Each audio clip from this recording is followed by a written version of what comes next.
car from Victory Auto Sales, the tow truck driver will no longer be your best friend. Call Victory Auto Sales now, 901-380-5800, for a car that really is reliable transportation. Call 901-380-5800 now. That's Victory Auto Sales. VictoryAuto.org.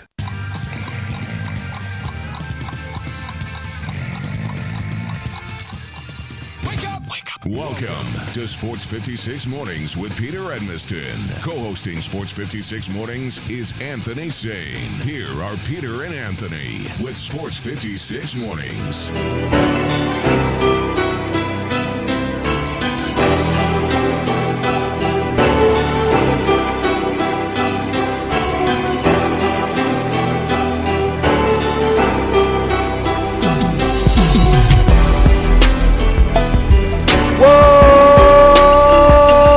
What's up? What up? What up? What up? Jackfruit. You know it. What's going on, everybody? Welcome in to the brand new Thursday edition of Sports 56 Mornings. Peter Edmiston, Anthony Sane with you. Similac Zach doing his thing on the ones and twos. Today is, of course, wrestling theme day. Since we've got our friend Dustin Starr coming up at 9 o'clock, we would love to hear from you throughout the show. 360-8255. That's the First Bank phone lines. You want to get in on that? Knock yourself out. First Bank text line 67129 at 67129. To join us there, Anthony saying, good morning to you, sir. What's going on, my brother? You good, man? I'm good, man. How you doing? Man, trying to make it before they take it, brother. Had a good Well, night that's all you last got night. to do. Oh, did you? You sleep? I visited another one of our sponsors yesterday evening. I kind of forgot they were a sponsor, but Zach had to remind me when I told him what I did last night. Well, what's up with that? It's one of the station sponsors. Went to the butcher shop last night. Okay. It's good stuff. Did you tell? You should told Wolo. I will. That's Wolo's guys. Yep. I thought about flexing, but What'd you think? You should have called Wolo beforehand, see if he can give you a hookup. Yeah, I should have. I wasn't thinking, man. I really wasn't thinking. If I thought about that, I would. It's a good spot, man. Yeah, it's Hamburger good stuff. Fridays. That's the spot to go for. I'll tell you that. I did hear about the Hamburger Friday thing. I've never gone. That actually was my first time It's good. ever going there. It's very good. Oh, it's good. Hamburger Friday is the way to go for like a lunch. Like it's a beautiful lunch. Yeah, Delicious burgers. I'm about to check that out. What'd you think? Do you like it? It was good stuff, man. I had the what I had, the ribeye. Had the ribeye, loaded baked potato. What was the Salad. what was the occasion? You just wanted to go and have a steak dinner for no apparent reason, or was there something else going on? Well, you know, ballers do baller stuff, Peter. But you know, this wasn't the case yesterday. It was me and Joy's 8-month anniversary, so we went on. That's what, 8-month anniversary? Yeah, 2/3 anniversary, I like to call that. yeah, 2/3, pretty much. Yeah. Because, you hadn't gotten that first year yet, but, Yeah. 2/3, man. 8 months. That's beautiful. Shout out to Joy. Congratulations to you guys on what appears to be a lovely relationship. Yeah, we make it. Keep doing your thing. We're trying to do Proud something of out here in these Memphis streets, man. Proud of you, man. You found you a math girl. That's awesome. I love that. I appreciate that. That's especially nice, I did the same thing. It's a good thing. It's a good thing, man. Congratulations. I'm glad you enjoyed yourself, especially because last night was without the World Series and without any baseball, without any football, without any basketball. It was the first night in a long, long time. Yeah, man. When we haven't been overloaded with sports, because we had that. Of course, we had the spring and summer of just absolute drought where nothing was going on for anybody. Mm-hmm. And then we brought everything back, and now it's just been like a glut of stuff. Yeah. We've been there was spoiled a little by it. pause. Yeah. A little pause for the cause last night. Yep. And so it was a little bit weird, a little different to have that going. Now we'll talk about some of the reasons why that was different and some of the things that are going on around it, because there's plenty of news that happened and plenty of things that happened, just not necessarily games specifically. Right. I will tell you that today, if you liked yesterday, you're probably gonna love today. If you liked yesterday, I don't know what's wrong with you, because yesterday was pretty nasty and dreary and rainy, and I don't think it's not going to rain anywhere near as much as it did yesterday, but it is probably going to rain some more. The high is going to be mid-50s, and it's just going to be – it's going to get colder, man. By the time tonight rolls around, it's going to start to get real chilly. And overnight lows are going to get into the 30s for the first time, I think, this season. So it's going to be chilly out there. All weekend, too, for your trick-or-treaters. I think we're going to see the sun tomorrow, and we're certainly going to see it over the weekend. But it is going to start being chilly with highs in the mid-50s and 60s and lows in the 30s. So it's going to feel fall and wintry out there. Is it supposed to rain Saturday? Nope. After today, today's the last day for rain expected for a while. Okay. Sounds So good. today, sorry, get it out of your system. It's going to be another cloudy, rainy kind of day. Don't think we're going to see the sun, but after that, we should be good to go for the next week or so. So that will be helpful at the very least. As I mentioned, you can join us on the First Bank phone line, First Bank text line. We'd love to hear from you. Zach, good morning. How you feeling today? Good morning, guys. You ready? I'm good, man. I just realized, much like I was saying, checking the calendar this morning. I've been here for a year now. You've been doing the show for a year? I've been doing the show for a year. Hey! Congratulations. That's sir. crazy, man. Good to see a brother. Isn't that Marco, crazy? An employed brother. I'm gonna get you a carob chip cake and what other non-caffeinated, non-meat sweet treat, whatever we can have. Maybe get him a. When you said you went to the butcher shop, Zach just got offended. He just got angry. No, I didn't. Just upset. I was the one that told him there was a sponsor that we had a sponsor here. They got some sauteed mushrooms you'd like, Zach. At the butcher shop? Yeah, they're good. Yeah, you like mushrooms? I do like mushrooms. Okay, there you go. Well, then you like their sauteed mushrooms. They're real good. I like sauteed mushrooms with the steak. I'm a big believer in that whole deal. Mushrooms with the steak? Or mushrooms by themselves. But I mean, if you're having a steak, I like to have little sauteed mushrooms on the side. It's a nice little side item. Oh, I thought you wanted like on top of the steak. Have it kind of. Well, some people do that. I mean, with the sauce on top of it. Yeah, some people do that stuff. Yeah, some people do that. I'd say that's cool. I got no problem with that. But I'm not. That's not what I'm. No, I just want on a little bowl on the side or something like that. It'd be fine. Okay. Although you could do it at the Japanese restaurants. They do the whole thing where they mix them in and do the hibachi style and whip them all together. They cut the steak and it's great. Yeah, I like that. That's delicious, right there. So, as we mentioned yesterday, a kind of a day of I don't know, a little bit of a pause kind of thing. Yeah. For everybody because we didn't see much in the way of sports, specific games or anything else. But there certainly were things going on. There certainly were things that were happening. You're still dealing with the fallout.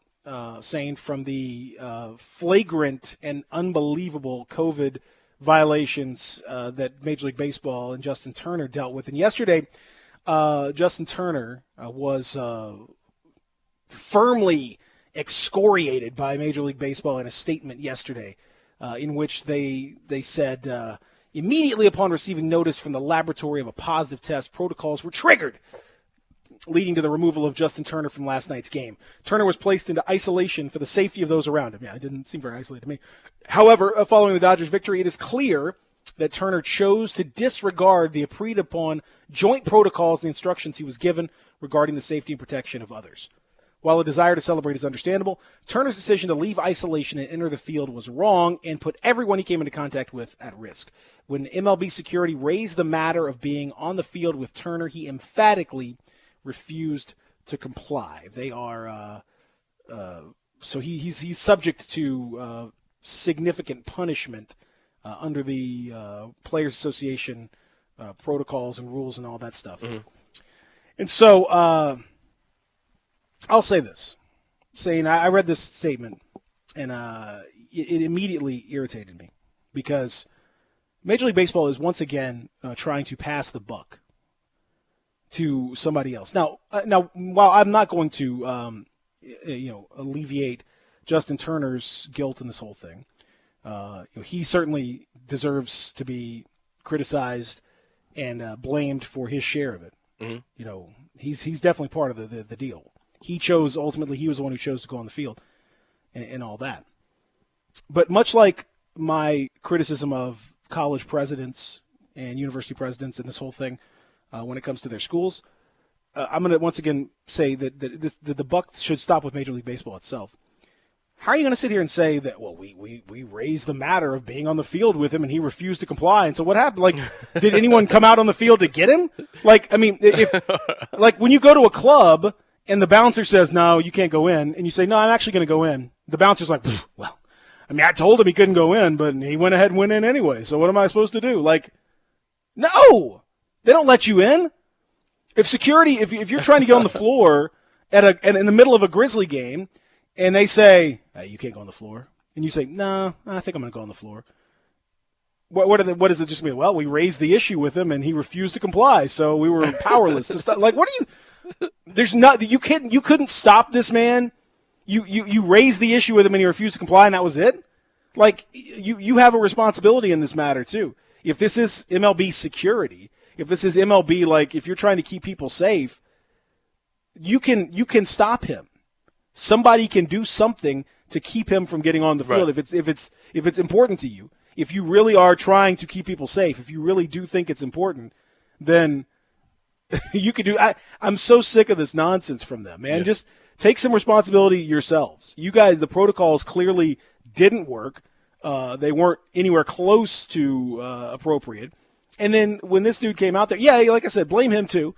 I'm not saying don't blame him. Of course, you have to. He should take responsibility for his decisions, which ultimately I get it, but it was pretty selfish to put everybody at increased risk when you're out there like that, screaming and yelling. So, but Major League Baseball, like they were just powerless. It's like he turned into the Hulk or something and just started throwing security around. Like, what are you talking about? Stop this man. If you think it's that big of a deal, stop him. Yeah, it's crazy.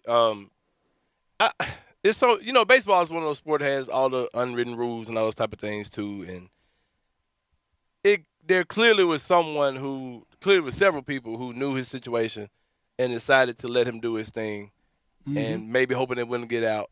But like you said, they're saying all these things in hindsight. But it's just absolutely crazy, man. Like that they knew, that the team knew, all these people knew what he had going on, and he still was able to get on the field. And then people were saying things, they're saying things like, he was instructed, but he went out there anyway. So what would happen if he had a gun, or what would happen if he went out there and tried to stab somebody? Exactly. Like, we couldn't. What are you supposed to do? I mean, we told him not to use his gun, but he refused to listen. What are you talking about?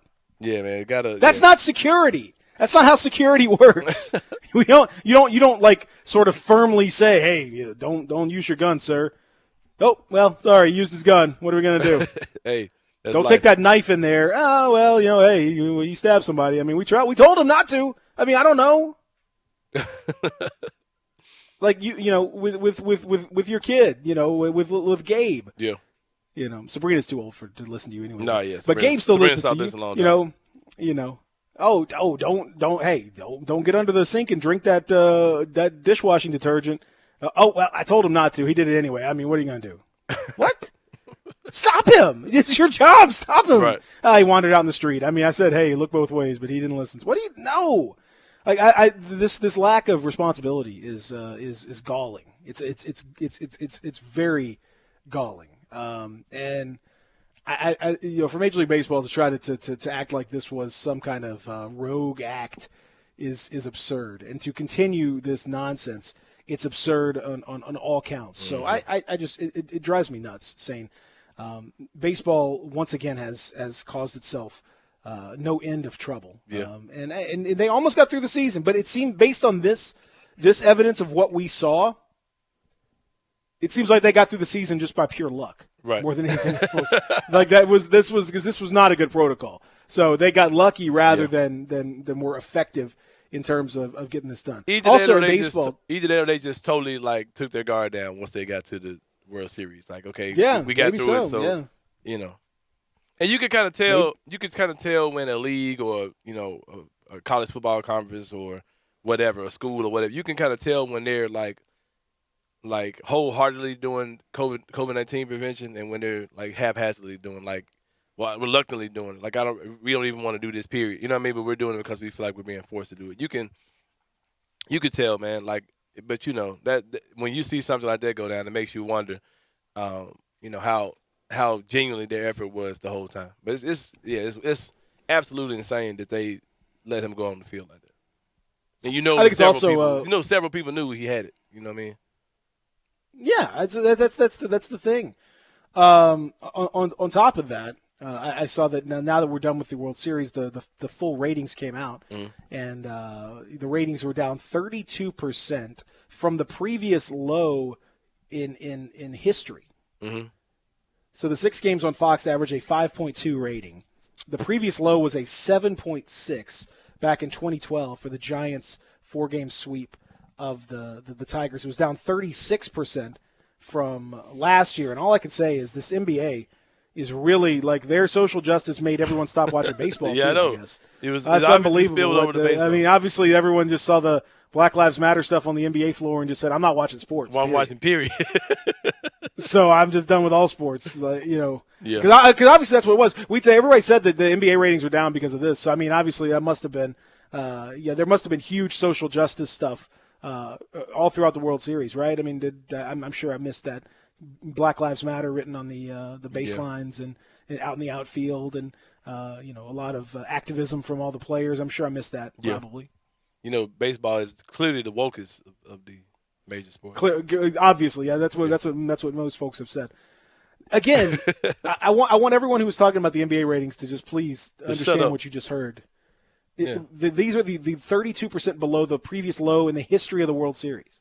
And this is America's, quote unquote, America's pastime. This is America's pastime without they're not out there wearing equality and Black Lives Matter and not wearing anything. Group economics on the back of their jerseys and all that stuff. They're not doing anything compared to what the NBA has done from an activism standpoint, and people still didn't watch. Maybe now let me blow your mind here. Maybe it had nothing to do with any of it. The ratings drop has nothing to do with that.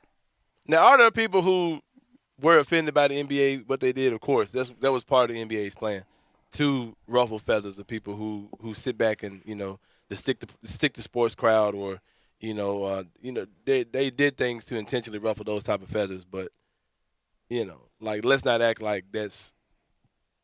Come on, man. Let's act like that's the reason why the ratings fell down. I mean, it's all. I'm just trying to make people understand. There's more to it. Mm-hmm. It literally everything is down significantly. Yeah, everything. The NFL is the only thing that's not down significantly, and it's down. It's just not down significantly. Mm-hmm. Everything else is down significantly, like major down, including baseball, including every other sport, whether there's social justice stuff or not, because people have changed the way that they're watching. Also, the way that you measure it is different. Every bit of TV is down. I mean, that's the other thing with this. The ratings that Fox got for the World Series were really bad, if you just look at the number.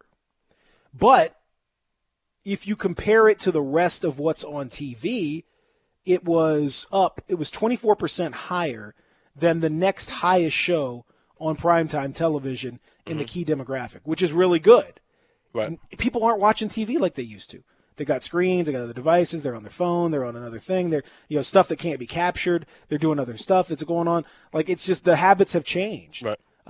Whether it's specifically COVID related or just lifestyle related, whatever, things have changed. So to bring up ratings without context is stupid.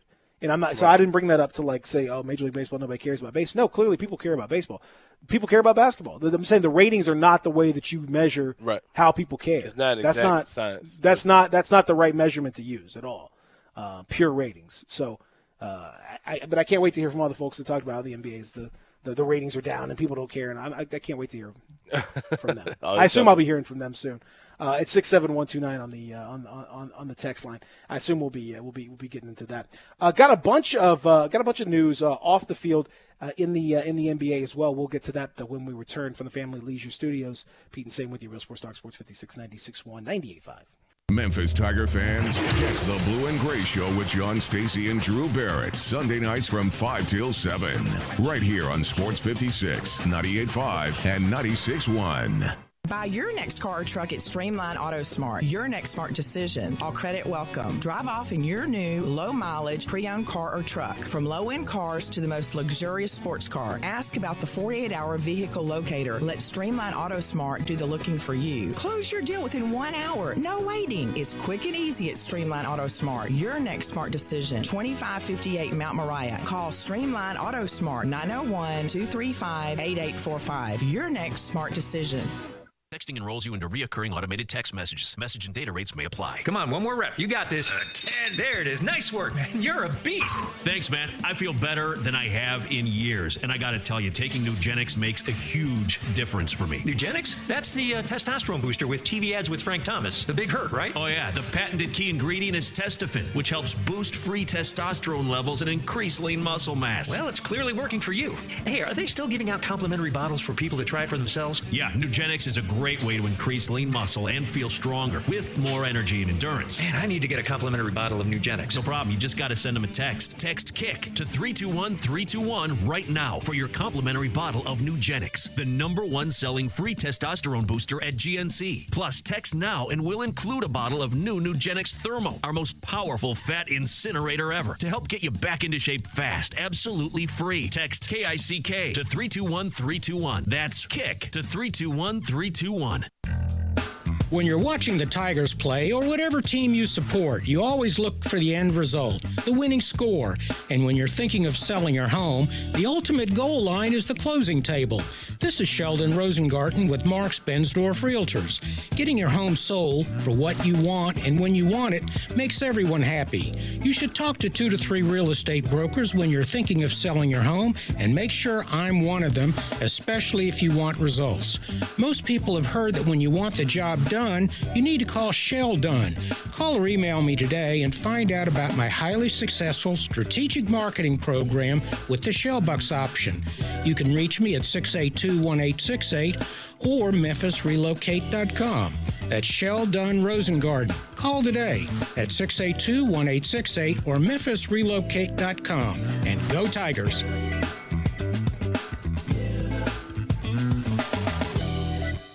Westies, you know, the old North End Pinch District, a great Memphis tradition. Come hungry for home cooking, literally over 200 items ranging from fried green tomatoes, spinach artichoke dip, hot tamales, chili, chicken and dumplings, incredible moist and crispy chicken tenders, shrimp creole, jambalaya, gator gumbo, ribeye that includes salad and baked potato for only $23.95, smoked wet rib slabs including slaw and beans, french fries or tater tots around $24, or just a great cheeseburger and fries or tater tots for only $8.95. Come by or call for downtown delivery 543-2GO. Then top it off with Jake's original hot fudge pie. Written up as Memphis Best. Westies at 346 North Main Street. Open daily 11A to 2A. Good friends, neighborhood favorite, Westies. Westies regulars understand Westies, the North End, and we have the doors you're looking for. Check them out, westiesmemphis.com. Westies at the North End, Memphis Best.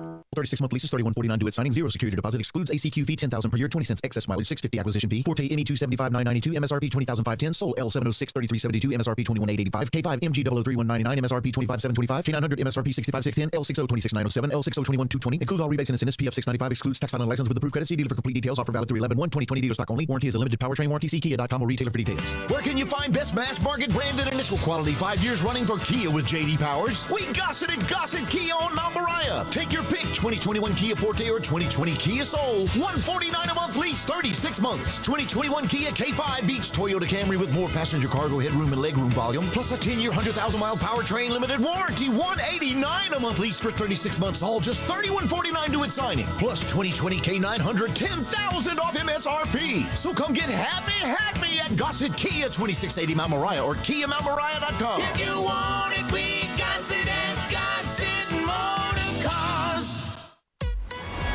Sports 56 traffic. We're working an accident on Shelby Drive at Sweeney. Also, we have an accident on Hickory Hill Road at Rains Road. We have a multi-car crash on Democrat Road near Priority Drive. And also have another multi-car crash on American Way at Mount Moriah. And that is your Sports 56 traffic update. Welcome back to Sports 56 Mornings with Peter Edmiston. Yes, I will be good, I promise. Co-hosting Sports 56 Mornings is Anthony Sane. That's great, man. Now, back to Peter and Anthony. When it comes crashing down and it hurts inside, you gotta take a stand. It don't have to hide. Come on, man. This is like, you hear this music when you're, 1988, 89, 90, 91 in that neighborhood, and your crowd just goes crazy. Speaking the of pops race, for Hulk Hogan. Speaking of racism, unbelievable. We were talking about racism in the last segment. Perfect segue, playing some good old Hulkster. The Hulkster, man.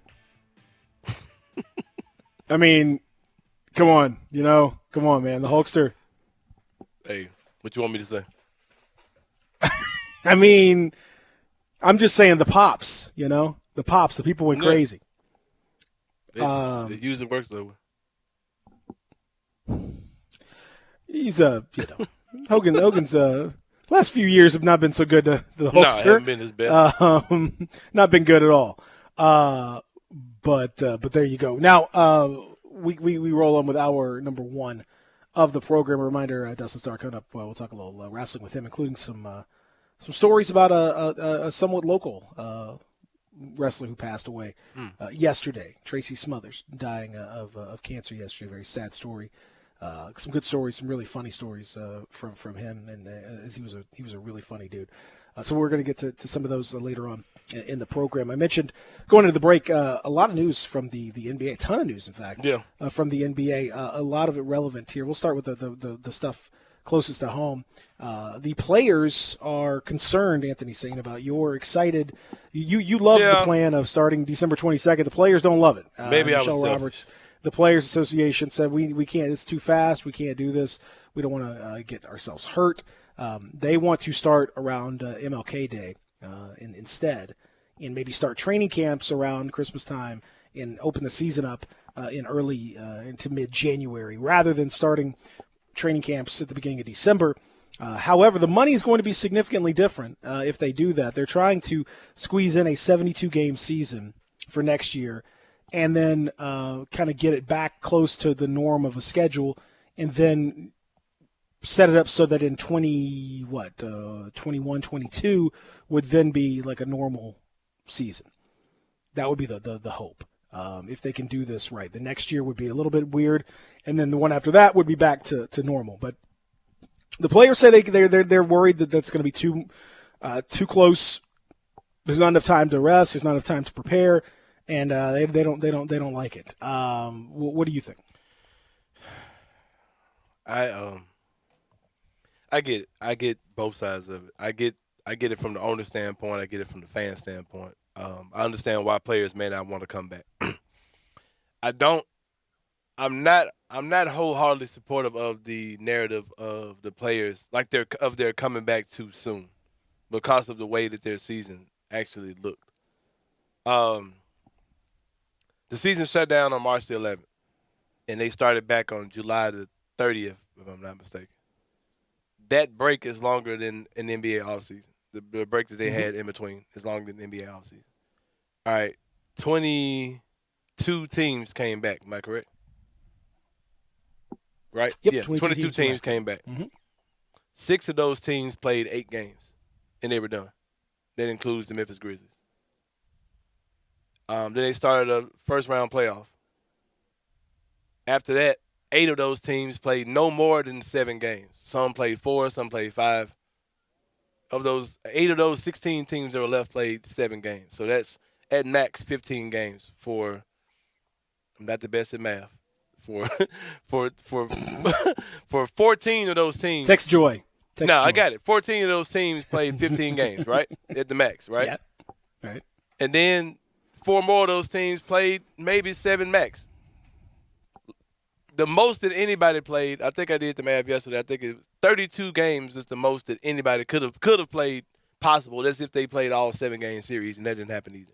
I don't have exact numbers how many games the Lakers, how many games the Heat played. But it's like they had a massive break in between in their season. Like, it was longer than their regular offseason. Could they physically come back and play in the end of December? I think they could do it. I think they'd be fine, including the Lakers, including Miami Heat. I think they'd all come back and be fine.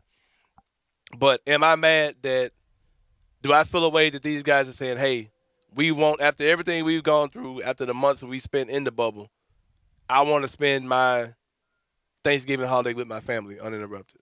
I want to spend Christmas with my family uninterrupted. I want to spend New Year's with my family uninterrupted. If that's their stance, I'm 100% behind it. But I don't subscribe to they're not physically ready to come back and play thing, because I think we're kind of forgetting about we're looking at they started in October of last year and they just ended in October of this year, and now they're about to start again in December without considering that they took this huge break in the middle that was longer than the offseason would have been anyway.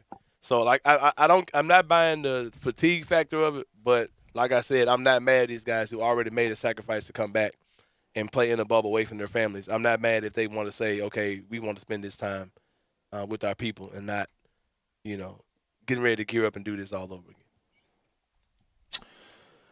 Yeah, I mean, I don't know. It is a challenge. It's quick for some of the teams. But the problem is that it wasn't really an off season. The off season that you talk about wasn't an off season. Guys were unclear as to what they could even really do. Could they actually work out? Some guys went, in the case of like Jaren Jackson Jr., for example, didn't have a hoop, didn't have access to a hoop, because you couldn't go anywhere to play. Every place that where you had a hoop was shut down, and around his house he didn't have one. He didn't have one. He didn't have access to it. So he spent several weeks really without picking up a basketball, other than to dribble it or whatever. Didn't shoot it. Some guys have hoops in their house. Some guys don't. If you live in an apartment complex, you don't have access to it. I mean, you can't play. So it wasn't like a normal off season where you could really spend time, training and you knew what was coming up, you knew what was going on, you knew the schedule. A lot of guys spent, several weeks just kind of in neutral, not really doing much of anything of note. And then you sort of came back and kind of had that stop-start. You had a little mini training camp, went down and played a few games, and then you were done again. So it's just, I don't know. I think it's all been very weird. I think a lot of the teams and a lot of the players and stuff will be fine. Obviously, the teams that didn't go down to the bubble will be fine, starting them. Those 8 teams, the delete 8. The ones like the Grizzlies who didn't play that many games would be fine. But obviously, the farther you went down in the playoffs, the more likely it is that you'd have to sit out for a while. Right. And Danny Green had said, he said that if you have a shorter off season for them, you're going to see a lot more, load management. You're going to see a lot more, guys sitting out. You're going to see a lot more of that. And I think that makes perfect sense. I ultimately think, though, they will start around Christmas time because I just think the money is too big. Especially with revenue dropping. We found out yesterday that NBA revenue dropped 10%, down to $8.3 billion.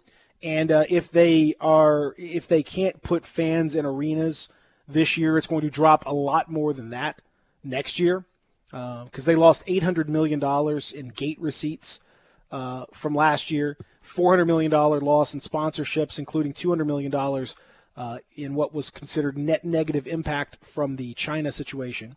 So that was a $200 million hit last year. It's that's a big loss, but it's really not much compared to what it would be next year if they don't have fans in arenas, because they lost $800 million in gate receipts, and they only lost the last 3-4 weeks of the regular season, and then obviously the playoffs. But the playoffs are calculated a little bit differently, so that doesn't really factor in the same way. Mm-hmm. The bubble cost them $190 million to run. The bubble did, but it saved $1.5 billion in revenue. So if they hadn't had the bubble, then they would have lost even more. And but think about it again. That cost them. This is why teams can't, and this is why other sports can't do the bubble. For the NBA, it cost them $190 million to do the bubble. But I understand how that. 190. That's a lot. That is a lot of money. I understand how that affects the NBA, how that affects the governors of the NBA. But the governor. But what is it? The governors. But what does it have to do? Joy told me where that reference came from too. I knew that voice came from a movie, but I couldn't figure out where I was getting that from. It came from an Adam Sandler movie. Just Go With It. You ever seen it? That voice. I've never seen that movie. It comes from lots of. There's lots of. I think of it as like a old Jackie Gleason big. There's plenty. But yeah, there's plenty of those types of guys. Yeah, but what I was saying, like, I understand how it affects the NBA's bottom line, but I don't understand how that would influence the players to want to come back because they're under contract regardless. You know what I mean? That's on the NBA to figure out the money they're losing. You know what I mean? That's that $15 million per team, whatever. You break down that $500 million. I mean, that's on the league. I mean, that doesn't have anything to do with the players. I mean, you may tell me something different. So, how does that affect? What does that make the players say? Oh yeah, we got to come back because we don't want our governors to take a loss. Like, why would they care? They care because that's how the salary cap is done. It will affect their money. For guys who are free agents and they're not under contract. Yeah, I mean, if for the next year and the year after that, guys are going to be free agents. Yeah, I get what you're saying. Yeah. The majority of the league will be a free agent within 2 years. Yeah. Most guys are not under contract for longer than that. So this year, it won't affect. They've got an agreement where it really doesn't affect the cap number. The cap number is going to come in roughly where they thought it would. Tax number will come in roughly where they thought it would. Either way, but the year after that, because they calculate, for those that don't know, they calculate the cap number and tax number based on basketball-related income, BRI. BRI is a amalgamation of all the various parts of it, from gate receipts to sponsorship deals to whatever. All that stuff goes into a big pot, and then the accountants look it over, and the owners, governors, try to exclude certain things so they can keep a little bit more of their money. But the players are entitled to 51% of that total, and then that is then split up among 30 teams as the cap number that you have to hit, and so on and so forth. So when that pool dries up, if you have 51% of 8.3 billion is better than 51% of 5 billion, and that 3 billion shortage would then be reflected in every team having a cap of 80 million as opposed to 109 million. Or maximum salaries going down, because a maximum salary is also defined by that number. The max is either 25, 30, or 35% of that cap figure, based on the player's experience and all that. So that number would drop. So it is in the player's best interests to keep that pool as full as possible, given what we know. Now, there is the possibility that they could work to renegotiate the CBA in the next couple of years, but I don't know how they would change it, because they all want to be in the same business. I mean, that works out well for both sides to be able to make the business stronger. So that's why they do it. I mean, the players, it's incumbent upon them. If you tell them it's going to cost $150 million of revenue to start 3 weeks later, and maybe the numbers are inflated, maybe they're not, I don't know. But that's basically what the owners are saying, is that it would be a $150 million difference. Mm-hmm. That's going to filter down to players, and that could cost individual free agents a couple $100,000, $300,000. Is that worth it to you to start 3 weeks early? Probably so. I mean, that's why I think ultimately they'll find an agreement where it's going to start pretty early. I selfishly would love to see them come back super early. As a Grizzlies fan, I kind of want to say take your time, because you got Jaren Jackson Jr. and Justice Winslow both rehabbing from injury. So you don't know. You assume that they'll be better in January than they'll be in December, in late December, whatever. But yeah, as the Grizzlies, you don't really know how they're particularly looking health-wise. But as an overall fan of the league, yeah, I'd love to see it come back in December. I think it'd be fantastic. I think we joked about how the mad dash of the draft and free agency and training camps and all those things will be incredible. But yeah, it's gonna be really, really interesting to see what happens over the next few weeks. I mean, when is the NBPA set to make a vote? Has that came out yet? I mean, I don't even know. I mean, I don't know what the deal is on whether they even like. I don't know about I don't know if there is even a vote. Like, I'm not sure. I'm not sure how that works. I mean, I know they'll try to work together and find an agreement, but I don't know that it necessarily has to be voted on like that. I don't know. I don't know. We're in kind of weird territory. But I mean, I'm not sure if the NBA couldn't just say, "Hey, we're starting here," and that's it. Like, I don't know. I don't know if the players. I think they would like it to be amicable, but I'm not sure that the players can change that. I don't know. So you're saying it's not going to be up to the players whether or not they when they start. I mean, it'll be up to them ultimately whether they play, but I don't think it's up to them to whether the schedule. Yeah. So you think this could get ugly? Then you think this could be? I don't think so. I think it's both sides are understand this is a unique situation and there's a lot on the line and it's weird and all that sort of thing. So I think there's a lot of incentive for them to get it worked out the way they did with the bubble and everything else. It's just that there are competing interests here and the owners are there's a lot of money that they've already lost, and they'll lose more if the longer this thing takes, the longer it takes for them to get back to a normal schedule. You also have the Olympics to think about next summer, and if the season goes into that, then some players are going to miss opportunities to be part of the Olympics.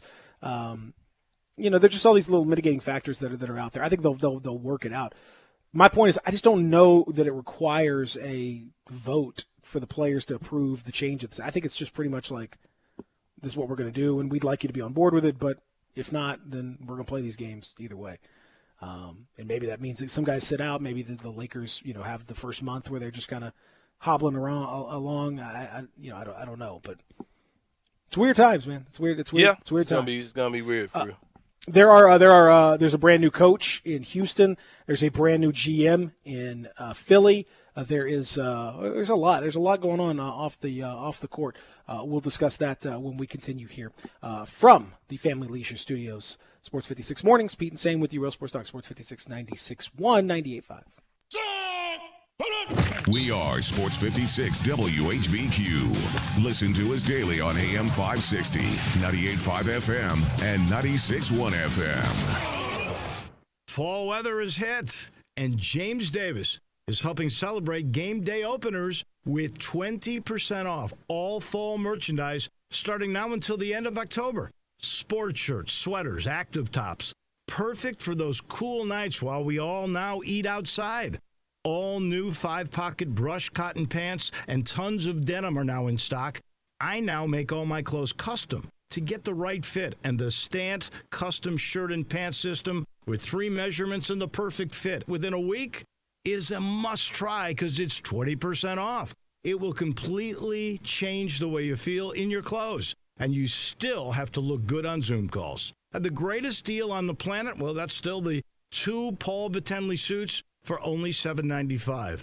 Unheard of deals, only through October 31st. So I would get moving to James Davis Men's Store in the Laurelwood Shopping Center. Brian Elder's Roofing Solutions. Chris Price here for Brian Elder Roofing. The storms we've had over the past several months have been devastating to our communities. The rainy season is ahead. You may have not even noticed the dripping in your attic, water stains throughout your home, or even worse, mold and mildew. Please call Brian Elder Roofing and we will send out our project managers to assess any damage. We will not try to sell you a roof if all you need is a repair. We will measure your roof from outer space. 0% for 60 months, even no payments till 2022 are available with approved credit. If you've noticed missing shingles, water stains, leaks in your roof, call us before you call your insurance company at 867-0303. That's 867-0303, and we will provide a free, thorough inspection of your roof's condition. Call 867-0303. Brian Elder's Roofing Solutions. At Jason's Deli, you can stuff yourself full of great deli food that's healthy, fresh, and best of all, it's not expensive. Jason's Deli is all about choice. Whether you're looking for a gluten-free menu, vegetarian sandwiches, healthy kids' meals, or if you'd like to invent your sandwich via the build-your-own selections, Jason's Deli has you covered. And they only use fresh, wholesome ingredients. Choose from the club and specialty sandwiches, paninis, wraps, soups, salads, pastas, and much more. I love the cleanliness in the restaurant, the hospitality, and of course the cost. They have a huge salad bar and great soups, including Southwest chicken chili, fire roasted tortilla, organic vegetable, tomato basil, and many, many more. And if you're planning an event, their catering department is fantastic and can handle any size party. Go check out Jason's Deli's 4 locations. On Ridgeway in the Park Place Center, that's my favorite, on Germantown Parkway in Cordova, at Poplar and Highland, and on Goodman Road in Olive Branch. You hear the phrase all day, every day. In these uncertain times this, in these uncertain times that. Well, in these uncertain times, one thing I know for certain, you want you some Central Barbecue. Central Barbecue is open for you to dine in or carry out, online orders and curbside pickup. And another thing you can be certain about is this. We are doing everything in our power to keep you and our staff safe. You can be sure that everyone working at any Central Barbecue is following every safety protocol there is, and they'll encourage you to do the same. Come on in and get some Central Barbecue. And yes, your face covering is probably going to end up with some sauce on it. A small price to pay for safety. Family Leisure's done it again. We're talking about the world's biggest spa sale. Up to 30% off on spas and swim spas. Choose from hundreds of different spas from multiple manufacturers. There is special financing available, and if you are in the market, special pricing now as summer starts to dwindle on chemicals and accessories. Always professional delivery available. The spas are going crazy at Family Leisure, I-40 and Whidden Road. Brian Smith, we love the one and only Lexus dealership in Memphis. Thanks, Stats. The fall months are always the best time to shop for both new and pre-owned cars. We're right in the middle of model year end change. The 2020s have got to go to make room for the new 2021 models, and we continue to trade for the best pre-owned cars in the city, all makes and models. Service is one of y'all's hallmarks. Our award-winning service department is adhering to all socially distanced safety precautions. You can experience amazing at Lexus of Memphis at 2600 Ridgeway and online at lexusofmemphis.com. Welcome back to Sports 56 Mornings with Peter Edmiston. Yes, I will be good. I promise. Co-hosting Sports 56 Mornings is Anthony Sane. That's great, man. Now, back to Peter and Anthony.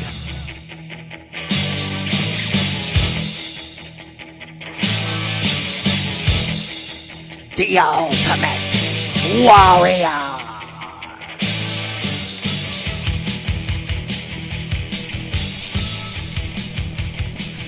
He would run out, and he would do this, and then he would just be like out of breath. What would he do again? He'd do this, shake the ropes like this, and then he would he'd be like, it was the greatest at WrestleMania 6 when he would run out. He had to run all the way out, all the way through the Sky Dome, like all the way out, and he was just like exhausted. Like he was just. By the time the match started, he couldn't even catch his breath. Fantastic. And most of his matches stuff. were over like in a few minutes anyways. Yeah, well, it was better if they were. Yeah. The longer they went, the worse they were. He kind of suffered from the same thing that Goldberg dealt with, where he really cut out for longer matches. His matches not really a didn't wrestler. Yeah. You know, not a technical superstar by any stretch of the imagination. Welcome back, Peter and Sam with you. It's going to be a rainy day, another rainy, cloudy day today in the Memphis Mid-South area. But hopefully after that, this weekend and into next week, it'll be chilly, but sunny. So I think this is the last day, hopefully, that we're going to have a bunch of rain in the forecast. Now, what do you make of Daryl Morey nearing a deal to be the president of the 76ers and run their basketball operations to jump ahead of Elton Brand to go from the Rockets to the Sixers and become the new president of basketball operations? Anthony Sane, what do you think? Well, you know, when that Sixers news came out about them firing, can't even remember the coach's name at this point. When they, yep, that's right. Brett Brown. Yeah, when they fired Brett Brown, you know, people were saying that, you know, that Elton Brand should be next. He should have been fired at the same time. Then the owner came out and said, "Oh, Elton Brand's fine, but we're going to do some evaluation of things." You knew what was coming. You knew that Elton Brand was terrible and that he wouldn't be there long. And no surprise at all to see Elton Brand be replaced by Daryl Morey. I really have no clue what the 76ers are trying to do. The things that it's just strange, man. Like if you the roster doesn't make any sense. They bring in Daryl Morey. Is it really that hard to go out and find a guy who could run your team, who might not be one of these just guys who's just been all over the place and failed here and failed there? Is it really that hard to find that next up and coming guy like within your ranks, or it just seems so odd that the 76ers just can't seem to get out of their own way? I'm not gonna say Darren Moore is terrible, but I just don't understand what they're doing. Like what do you? I mean, we've seen his cap, we've seen what he does. What do you expect him to come to your team and particularly do, other than come in and maybe blow it up or just make your roster even weirder than what it already is?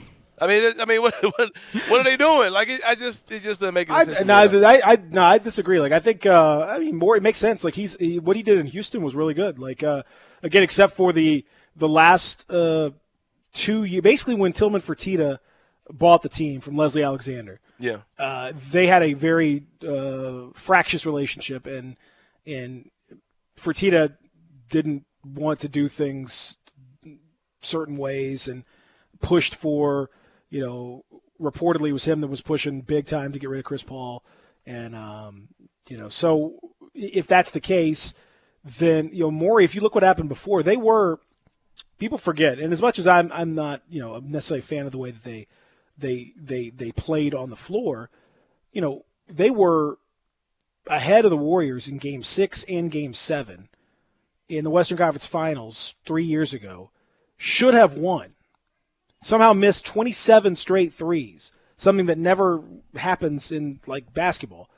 In Game 7 to lose that game, they could have and should have won those series and won the West and gone to the NBA Finals, where they probably would have been favored to beat the Cavs. We'll never know, but they probably would have been had they beat the Warriors. That's all you can ask to be in that position. That's you put a team in that position to be, to beat like the superstar team, the team of of that decade, the Warriors. They had them on the ropes, and James Harden missed a million threes, and these other guys missed a million threes.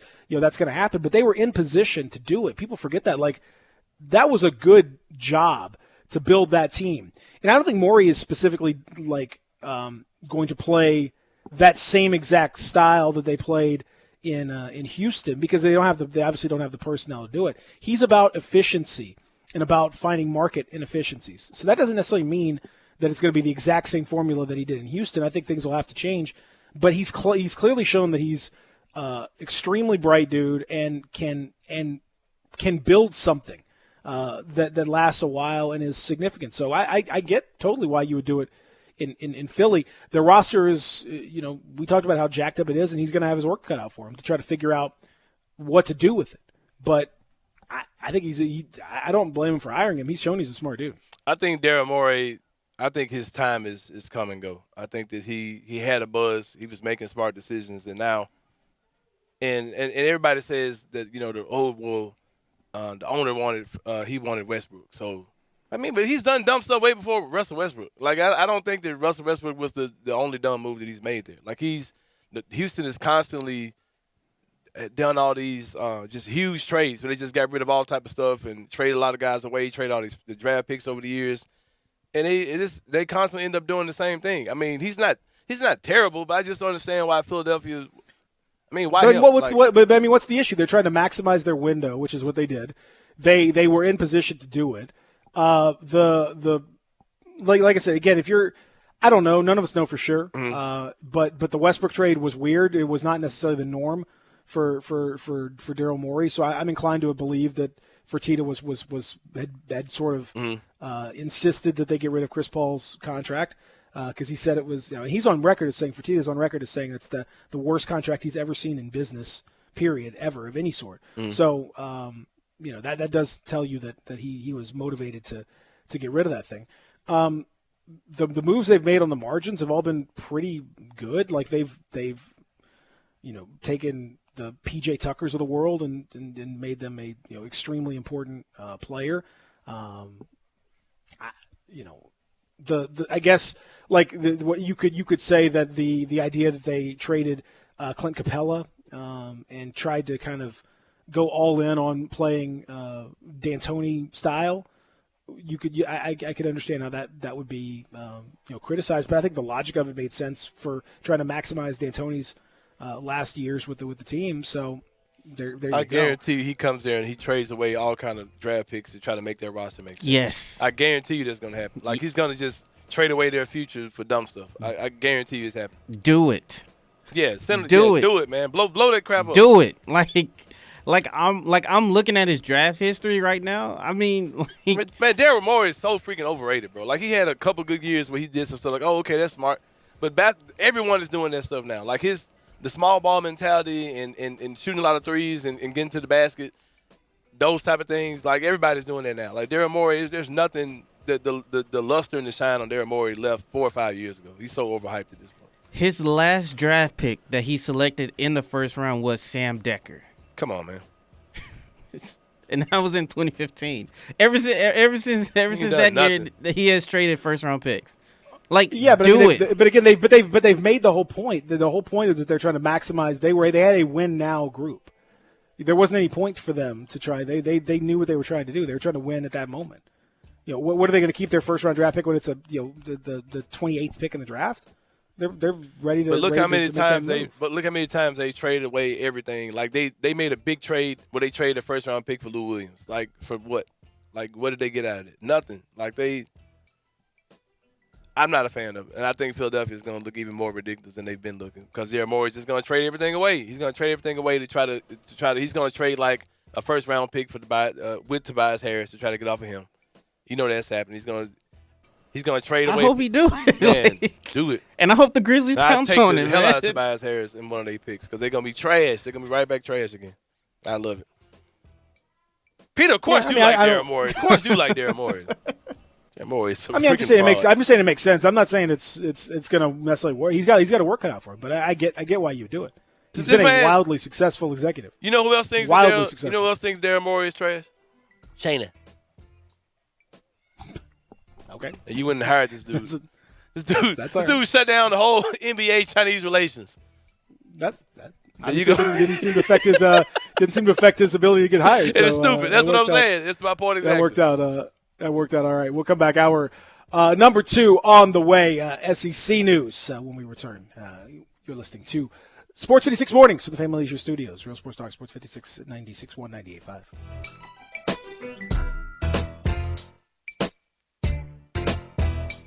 Hey everybody, I'm out here at Olive Branch looking at all these new Silverados at All Star Chevrolet, and guess what? It's Trucktober, and nobody has more new Silverado trucks than right here at All Star Chevrolet, and I'm seeing them right now. Look at this. You can get the Trucktober thousands in cash off price, up to $5,000 in cash back. Holidays are coming. In fact, they're already here. All Star Chevy has all these new 2020 Chevy SUVs and trucks with cash back deals in the thousands. New 3-row Traverse, new Equinox, Impala, or Malibu, all come with thousands in Chevy cash back for you. Remember, it's not Mount Moriah, not Covington Pike, not Collierville or South Haven. It's got to be Olive Branch, people. And the certified pre-owned lot is full. Impalas, Malibus, Tahoes, and Suburbans. And everyone at All-Star Chevy has one job, just one job, to make sure you have more fun, get the best deal, and in record time. So find new roads to All-Star Chevy on Kraft Goodman Road or online at allstarautogroup.com. Beat any dealer's ad price any day at All-Star Chevrolet. Best financing for everyone.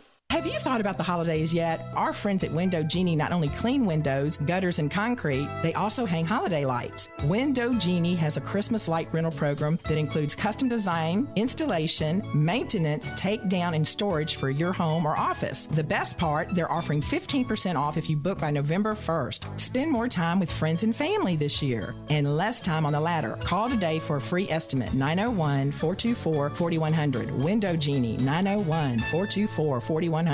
You don't think about a lawyer until something goes wrong. When that happens, let attorney Stephen Leffler fight for you and your family. You don't leave the house in the morning expecting an accident, but it happens every day. A car wreck, you slip and fall, or you get accused of a crime and find yourself fighting for your reputation. Stephen Leffler has been fighting for you for over 35 years. Don't do it alone. Let Stephen Leffler fight your battles for you. Call Stephen Leffler, 901-527-8830, or go to LefflerLaw.com. Here to fight for you and your loved ones.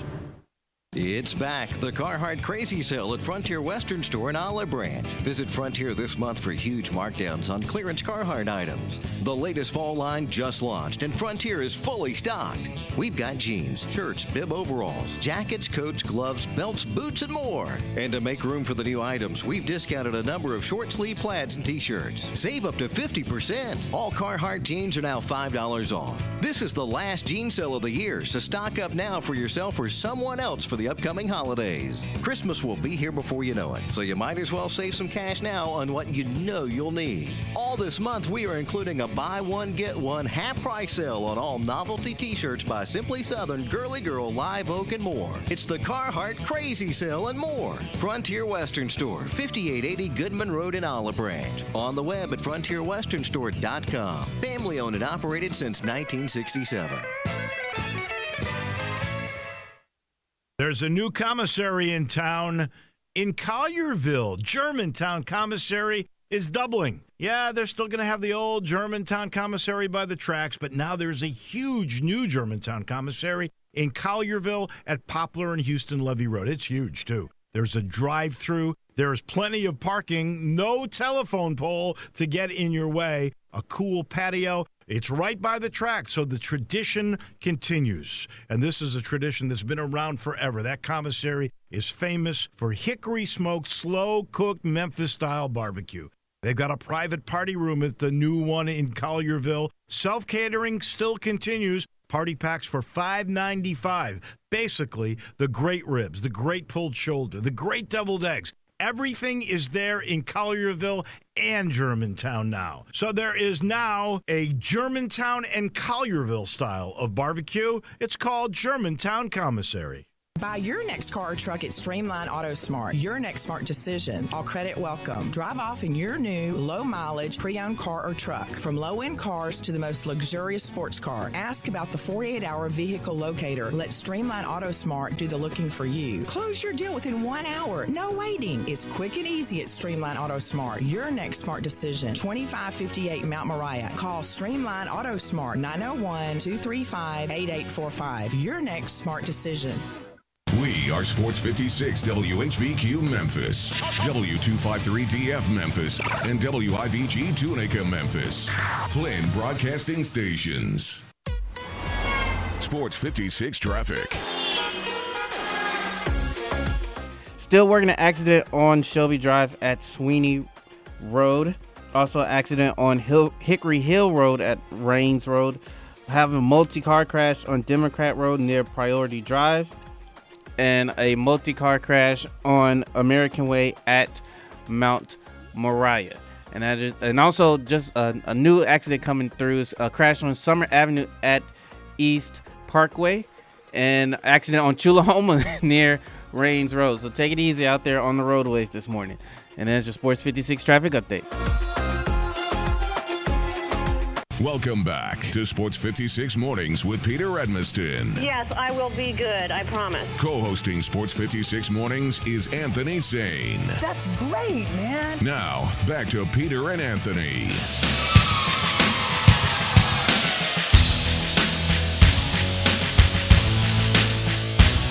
Hour number 2 is here. You sounded shocked, Zach, when were you up in the helicopter when all that the new accidents came in? Did you watch it happen? Did you stick the voodoo doll? Did you stick the pin in the voodoo dolls just to make sure we had a couple more accidents to report? No, like I didn't. I wasn't expecting to see a couple more before we came back from the break. So, man, oh man, look at you, just getting more and more accidents out there. Welcome back, everybody. My name is Peter Edmiston with Anthony Sane. This is Sports 56 Mornings from the Family Leisure Studios here in beautiful Memphis, Tennessee, the heart of the Mid-South, where it's going to be rainy. Going to be rainy and highs in the mid-50s, and it's going to start to cool down tonight and into tomorrow. We should have, for the next few days after today, sunny skies, albeit pretty cool weather. Lows in the 30s this weekend, so you will have to bundle up. But temporarily, at least, it's going to be nice after today. We get through today. Today's going to be rainy. Grab the umbrella, whatever you need to do. It's going to be a little bit rainy out there, but after that, we are good to go. Also, a reminder coming up very, very soon. It's going to be time for sports betting to be in the Tennessee area, as a matter of fact. That will come It's supposed to come this weekend. And so if you are not ready, you need to get ready. And the folks at FanDuel Sportsbook can help you get ready with something that is so simple and so nice. Who doesn't love $50 in free money? I mean, I can't think of anyone. If I say, hey, I'm gonna give you a free $50, what are you gonna do? You're gonna say no? Are you kidding me? Come on, of course you're gonna say yes. Well, the folks at FanDuel are doing just that. They're gonna give you $50 in free value when you sign up for the new FanDuel Sportsbook app and get your account ready to go.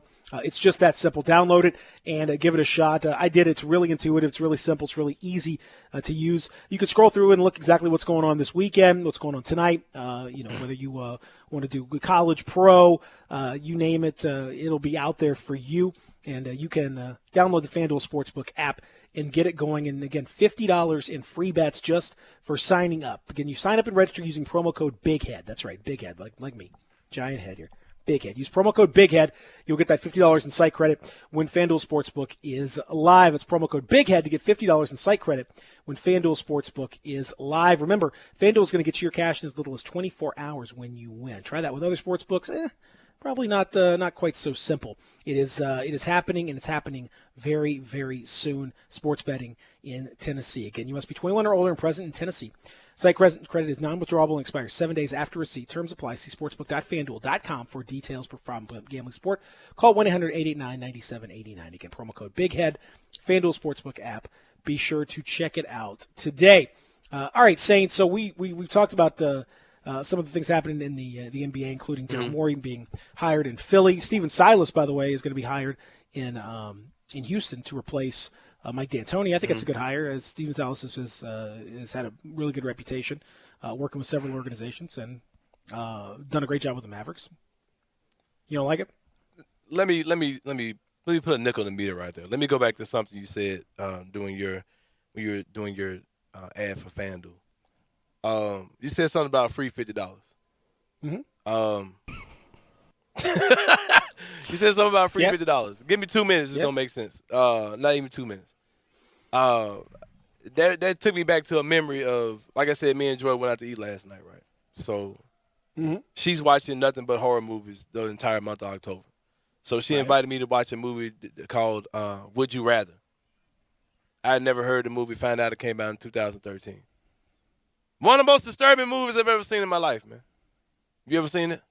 What's it called? Would You Rather. No, never even heard of it. I don't want I played the game Would You Rather, but I don't want nothing free, man. Like there ain't nothing free out here, man. Ain't no such thing as a free meal. But yeah. That's not true.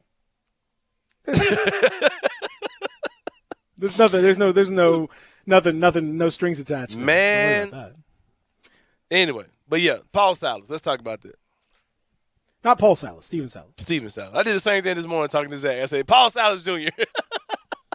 But no. Steven Silas. Steven Silas. But yeah, go check out the movie Would You Rather. But yes, Steven Silas the first. Yes, that's right. I think he has the tools to be a great coach. He's been an assistant for a very long time. His dad was a coach. He's been, with a lot of good organizations. The Grizzlies took a look at him before they hired Taylor Jenkins. But once again, what the hell is Houston doing, man? You gonna put a first year coach with that team? Yeah. Why? Yeah. What are they doing? Like, who should have hired? They're setting up for the long. They're setting up for the long term here. They're clearly about to blow that team up. It looks. Yeah, I mean, there's no way they're going to bring him in to coach James Harden and Russell Westbrook. There's no way. Like, that's not happening. There's no way. Fertitta's ridiculous, bro, but I don't think he's that goofy that he thinks he's just going to hire some cheap coach and he's going to be coaching James Harden and Russell Westbrook. And I think he's good. I think he's fine. I think it's a good hire, not for that team, though. Like, he should have, like, with the Pacers maybe, or with Philadelphia maybe, that would have made sense. But, man, come on. Well, I mean, with New Orleans, maybe New Orleans hired in Houston. Maybe. I don't And that even seems like a challenging job because that team has, I'm fine. I'm fine with it. I don't think it doesn't. I think you can work it. Again, it's all about the buy-in. Apparently he's got good relationships with those guys, so that would be the key there. But that's what they always say about every assistant at the time. Yeah. You just have to. The only way you can find out is just to watch him. But sometimes the worst person to work for, the worst person to have is an authority figure. The worst people to be an authority figure over your friends. I mean, it's just either it's going to work or not. I mean, that's the thing. I don't think. I don't. It's fine with me. I don't have an issue with it. I don't know what they're going to. They have to be about to blow that team up, man. There's no way they hired a first-year coach to go with that team. No way. Dude don't even have a center on his roster. Like, what are they doing? What, man? They just setting that man on the field. That shouldn't be that man's first job. He's gonna look worse than JB Bickerstaff looked in. I mean, it's a better opportunity, especially if you can get something out of Harden and Westbrook. You're still going to be a playoff team. Oh, of course. So I mean, like, it's going to be better than Bickerstaff unless they just completely blow it up, Houston. Lose their mind. Blow it up. I mean, if they want to blow it up, that's a whole different thing too. So there is that, and hopefully for the Grizzlies' sake, I hope that they'll drop down, because the rest of the division looks pretty rough for a while, between the Mavs and what they're doing with Luka, who I saw odds for next year's MVP. Luka was the favorite ahead of everybody else, ahead of Giannis, ahead of LeBron. Luka was the MVP favorite. It could happen at 5-1. You gotta remember, bro. In the first round of the playoffs, I thought Dallas was gonna win the whole damn thing, because Luka was looking that damn. Luka did average basically almost a triple double last year at the age of 20. He's pretty incredible. I wouldn't be surprised. I think that Dallas would have to go to the next level, though. I don't think he wins MVP if they're like fourth in the West. No, but I'm not surprised that he's got. I mean, I'm not surprised that he's that favored, considering what he was able to do last year. Sure. It's crazy. I mean, it's just incredible. Switching gears to college football, some more news. We mentioned the Kylan Hill thing at Mississippi State. Kind of a weird deal. Kylan Hill, there was a report that he was going to opt out for the rest of the 2020 season. He tweeted out, "Dang, I left the team. That's news for me also." So maybe he's not. I don't know. But he initially posted that, and now it's been deleted. He posted something on Instagram as well. So it's sort of unclear what he's going to do. Maybe he opts out, maybe he doesn't, maybe he's just being coy. I don't really know. He's not going to be part of the game against Alabama. I know that, but 3 more Mississippi State Bulldogs have entered the transfer portal. So that makes now 7 that will be in the transfer portal. Tyrell Shavers, wide receiver, Trey Lawson and Jamari Stewart are all leaving the program, joining Garrett Schrader, the sophomore quarterback, last week. Another quarterback, Jalen Maiden, lineman Nick Penley, and running back Kareem Walker. That's 7 that are in the portal at this point. That leaves them with now 75 scholarship players that are available at this point. Now, this is not necessarily shocking for Mike Leach, because he has a tendency to come in and kind of clean house a little bit, but that's basically 10% of your roster that you've now gone through in the last week or so, and perhaps more on the way after it.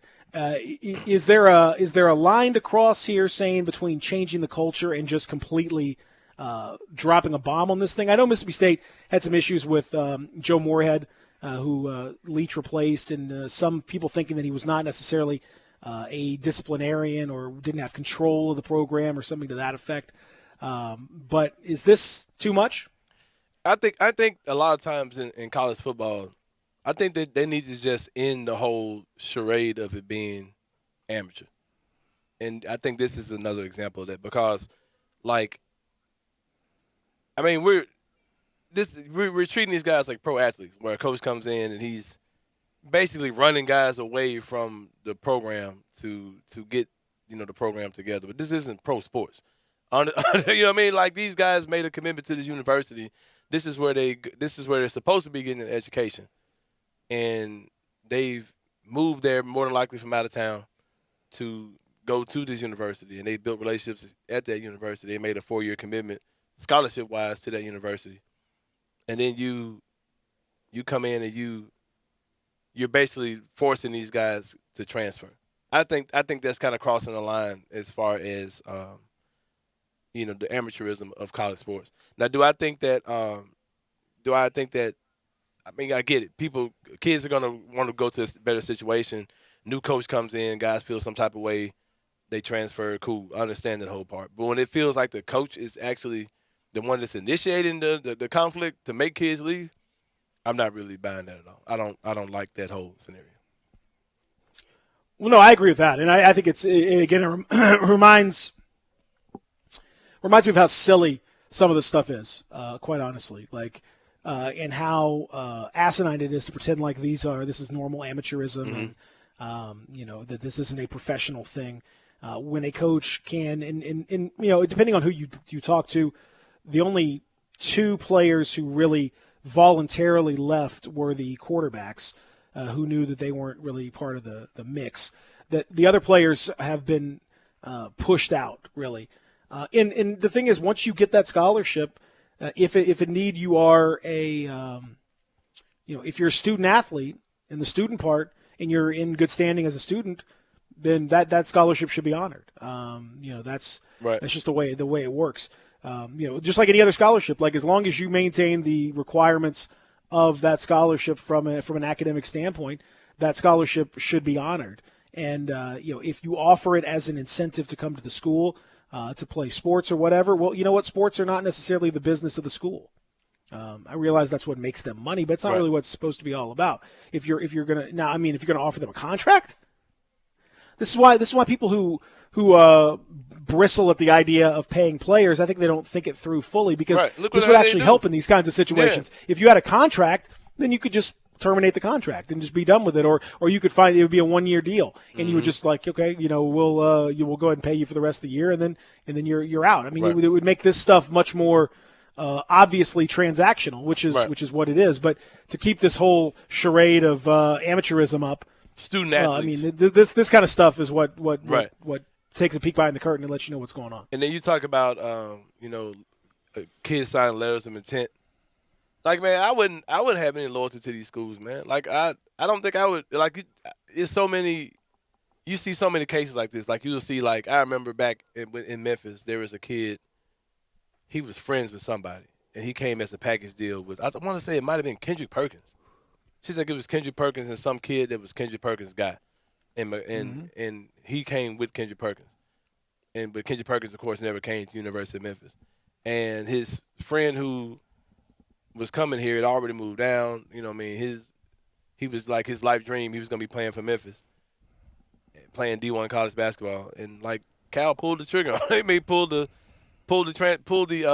scholarship on him, and the kid had to go somewhere else. Not saying the kid was good enough to come to Memphis, but like you were playing games with that kid's life to an extent. You know what I mean? So yeah, man, I'm not really a fan of any of that. Like, I understand natural, guys. Different personalities may be a conflict when a new coach comes in, and there are going to be some transfers all the time. You know that. But when it seems like a guy is actually cleaning house, like he's like, nah, that's that's a whole other thing, man. You know what I mean? So yeah, it gets kind of questionable when you get to doing that type of stuff. Well, and I mean, we've long since gone past the idea of morality being involved here, or doing the right thing, or all that. It's just I like to highlight the hypocrisy of all this stuff. I like to highlight the hypocrisy of what's being done, and just kind of remind people that this is really it's all business. It's always been about business. It'll always be about business. Right. And Mike Leach gets to come in and under the current rules, he can just kind of do what he needs to do to quote unquote clear out the roster and to tighten up things and all that stuff. And he's able to do it, but morally, those guys be able to do it like that? No, I mean it shouldn't be like that. And if you're going to get rid of a kid from the team, at the very least, like, that scholarship should be honored. For the remainder of the time period. And maybe if he's not playing on the team, at least allow the scholarship to continue. And if the player wants to transfer or whatever, then so be it. But that needs to be part of the deal. So it's I find it annoying. Now, from a purely football standpoint, this all leads toward the idea that this is going to be very much a transitional year. And you could make the argument even that if there were a normal spring, that some of this stuff would have been done in spring football and all that, but we didn't have any spring practice because of all the COVID situation. So maybe this is kind of a delayed reaction to some of that. That's certainly possible as Mike Leach tries to change the culture. I just know that, man, they got that LSU game. That was wild. They had lots of fun that first week. And then since then, it has just been terrible from Mississippi State's perspective. Just absolutely awful. Also, Wisconsin officially now pausing all team-related activities for at least 7 days. The game against Nebraska will not be played. There are reportedly 12 people that are 6 players and 6 staff members that are COVID positive, and they are concerned, obviously, about the potential spread, and so they're going to cancel that game. It won't be played, which means for the Big Ten, they are going to rule that a no contest, so there will be no record of the game. Nobody wins or loses, not a forfeit or anything like that.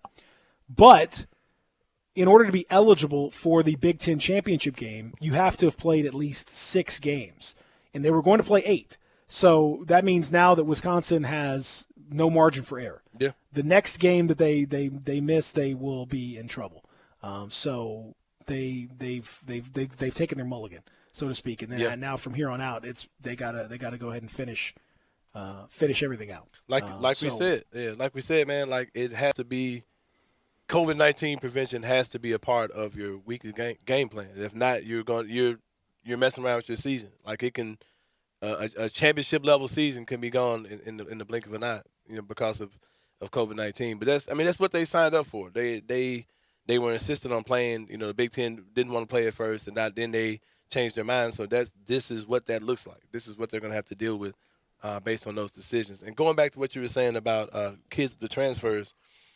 Another thing about it that makes it super unfair is that these coaches can come in and pretty much force these kids out or trick them into transfer or whatever they're doing. But then that kid has to sit out another year. He can't turn around and just go to another school. I'm talking, not just football, basketball. You see it more in basketball as kids who transfer and they have to sit out or whatever. But yeah, it's really not fair at all. And just to call it amateurism is crazy. But back on the COVID-19 thing, like you said, teams have to start taking it more serious if they're trying to contend for a conference championship or contend for a national championship. Because you see now in that particular case, that it could be crucial. Like you said, the mulligan has been used. The mulligan has been used. It's just another example of how things are a little bit different and are going to be a challenge for sure. I want to talk when we come back about the challenge that is going to be faced for college basketball because we're getting closer. It doesn't feel like it. It's weird. Like most things this year, it's weird, but we are getting very close. November's next week, and that's pretty much when it's go time for college basketball. We're going to talk about some of the issues in one particularly big challenge that's going to be faced by everyone in college basketball. When we continue on the Family Leisure Studios, Pete and Same with you, Real Sports Talk, Sports 56, 96.1, 98.5. Broadcasting from the Family Leisure Studio. We are Sports 56, 98.5, and 96.1. Brian Elder's Roofing Solutions. Chris Price here for Brian Elder Roofing. The storms we've had over the past several months have been devastating to our communities. The rainy season is ahead. You may have not even noticed the dripping in your attic, water stains throughout your home, or even worse, mold and mildew. Please call Brian Elder Roofing and we will send out our project managers to assess any damage. We will not try to sell you a roof if all you need is a repair. We will measure your roof from outer space. 0% for 60 months, even no payments till 2022 are available with approved credit.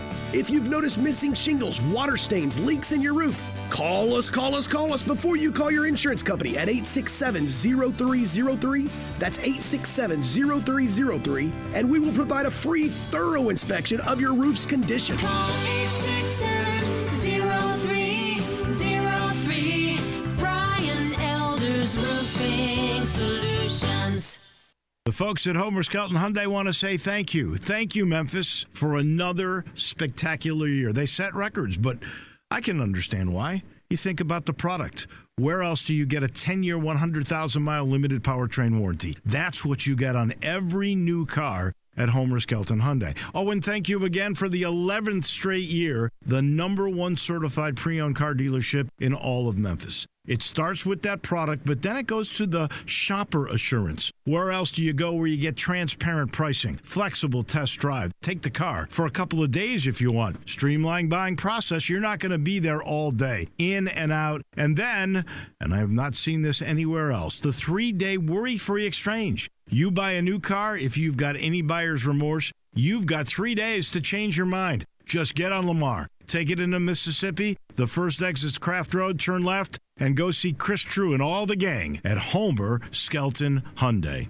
I Buy Houses, 901-406-1101. That's 901-406-1101. I Buy Houses. I Buy Houses will buy a house in any area, in any condition, and yes, it's guaranteed to close in 5 days. If you need to sell your home quickly, call 901-406-1101. If you've been through a divorce, if you lost your job, if you're tired of renters, I Buy Houses can get you your money quickly. I Buy Houses will buy your home in Shelby County, DeSoto County, Memphis, Bartlett, South Haven, Horn Lake, Olive Branch, anywhere and everywhere in between in any condition. And yes, they're open 24 hours a day, 7 days a week. I Buy Houses, 901-406-1101. That's 901-406-1101. Grab that pen, 901-406-1101.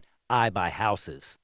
Texting enrolls you into reoccurring automated text messages. Message and data rates may apply. Come on, one more rep. You got this. 10. There it is. Nice work, man. You're a beast. Thanks, man. I feel better than I have in years. And I got to tell you, taking Nugenix makes a huge difference for me. Nugenix? That's the testosterone booster with TV ads with Frank Thomas. The big hurt, right? Oh, yeah. The patented key ingredient is Testofen, which helps boost free testosterone levels and increase lean muscle mass. Well, it's clearly working for you. Hey, are they still giving out complimentary bottles for people to try it for themselves? Yeah, Nugenix is a great way to increase lean muscle and feel stronger with more energy and endurance. Man, I need to get a complimentary bottle of Nugenix. No problem. You just got to send them a text. Text KICK to 321-321 right now for your complimentary bottle of Nugenix, the #1 selling free testosterone booster at GNC. Plus, text now and we'll include a bottle of new Nugenix Thermo, our most powerful fat incinerator ever, to help get you back into shape fast, absolutely free. Text KICK to 321-321. That's KICK to 321-321. Are you looking for a dependable car at a fair price and guaranteed financing approval?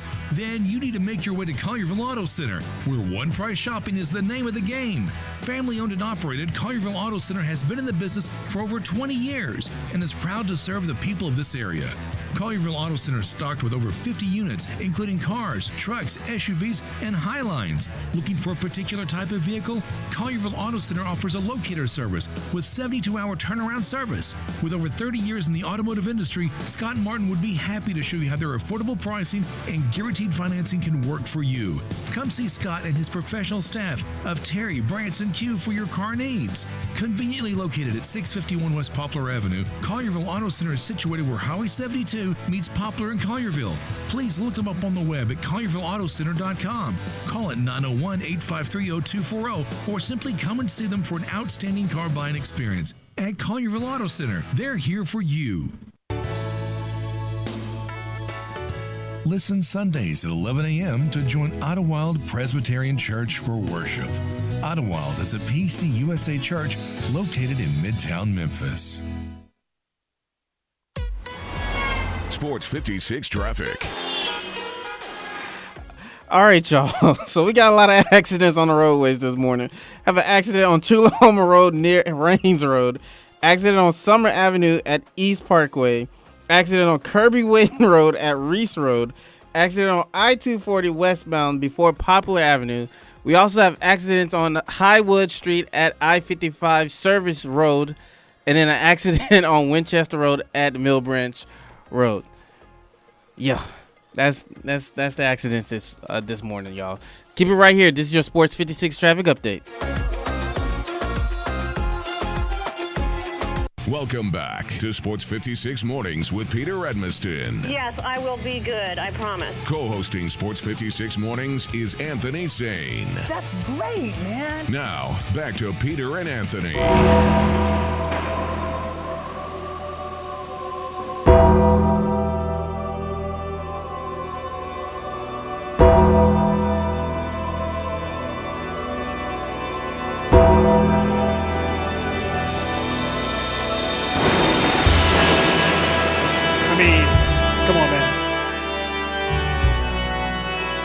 being that the Undertaker might be the only guy whose head is bigger than yours, I know that you know, probably a fan of his. But you know, I don't know if this head is bigger than mine. I'm not sure it is. I've seen him wearing caps. That's right. That's number one. If he can wear a cap, he's already yeah. He's got a smaller head than me. No, we called out Zach yesterday. Such perfect music. Zach the Undertaker of traffic reporting.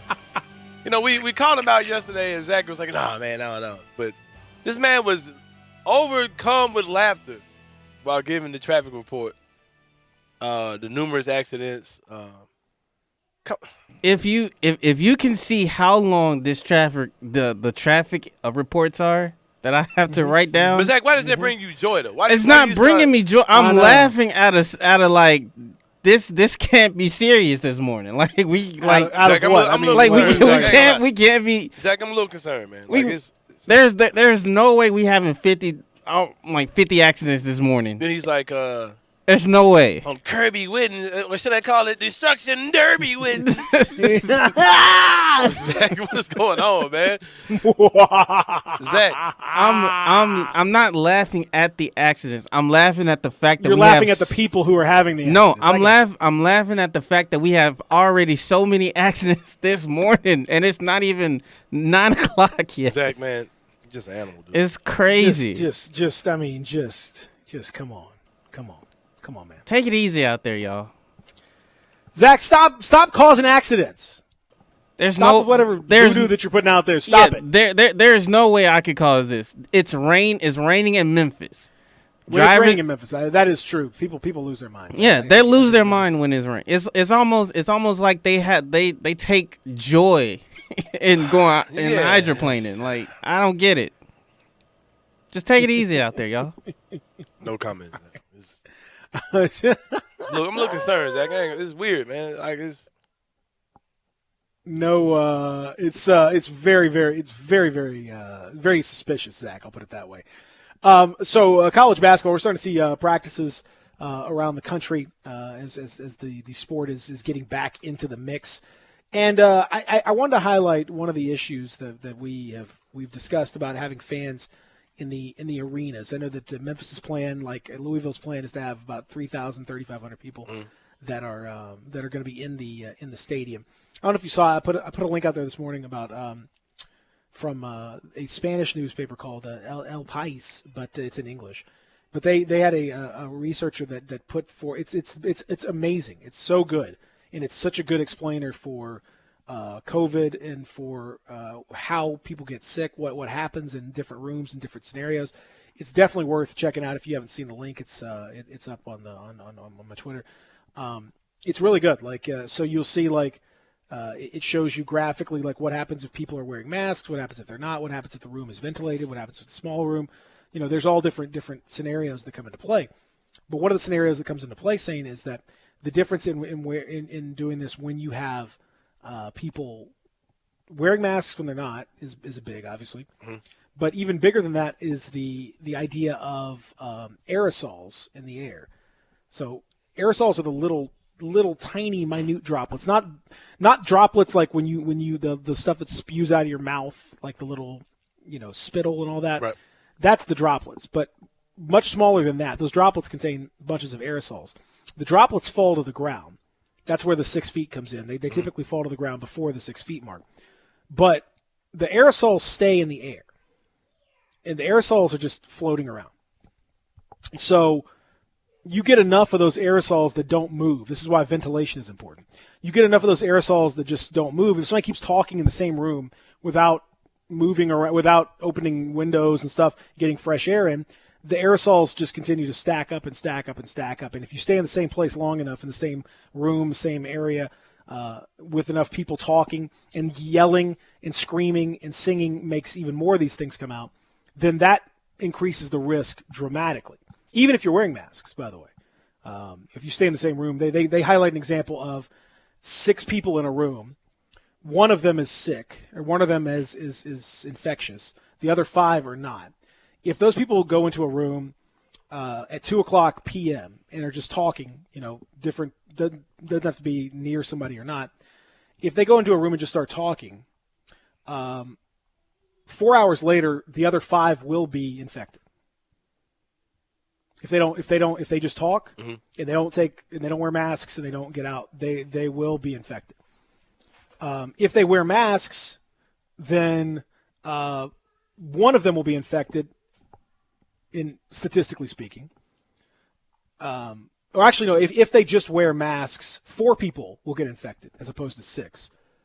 But if they wear masks and ventilate, then 1 person is likely to get. And so you reduce the risk dramatically by using masks and ventilation. But it also goes to show that if masks are worn alone, that doesn't change it, right? So these droplets stay in the air. And as long as you don't replace the air, they're going to stay in the air. And they're going to get more and more the more you talk and all that. And the more they're in the air, the more easy it is to spread. They spread all around a building. I bring that up because in college basketball and in all these arenas, you have a closed environment. You don't have, it's not open to the elements. You're not bringing in a bunch of wintry cold air. And you have 3,000 people all, screaming and yelling and talking.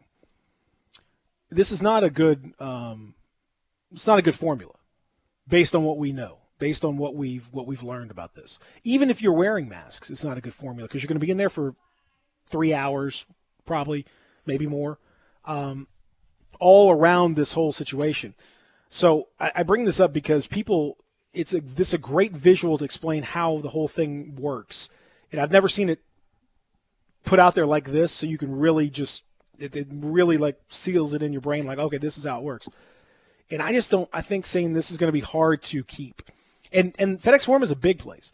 There's a lot of college gyms that aren't nearly as big. A lot of high school gyms aren't nearly as big. And, it's going to be impossible based on this stuff, that what we know, for these to not end up being events where there is significant spread of COVID. And we're seeing it all around the area. There is significant spread happening now. So are there any numbers coming back, tracing things back to sports that have already been trying it in smaller venues? Like, volleyball, some schools had fall volleyball during the fall. Are there any numbers tracing back to how that's going so far? Well, I mean, if you look again, and remember Joris Ray's tweet to the superintendent of Shelby County Schools, who said that of the 500 cases that they've looked at here, the Shelby County Health Department contact tracing said 83% are linked back to sports within the school system. So, there are specific examples within contact tracing of that. Same thing is true with singing and choir and church stuff and all that. I mean, it's all there. And there's a case in this piece that I posted. There's a specific case study about school as well, where the teacher. It's much worse if the teacher is the infected one, and you've got a bunch of kids in school. But right. But even if a student is infected, because they're in the same room for a while, and if the teacher is teaching, if the teacher is infected and the teacher's teaching in a classroom with 24 students, after 2 hours, there's the risk that up to 12 of the 24 students could be infected. If you don't open the windows, basically. So, again, the bigger the room, the better it is. But obviously, being in an enclosed space for a long period of time with a lot of people yelling and screaming is not a good situation. So I bring this up because I think this is vital for folks to understand when you're trying to think about bringing these events back. It's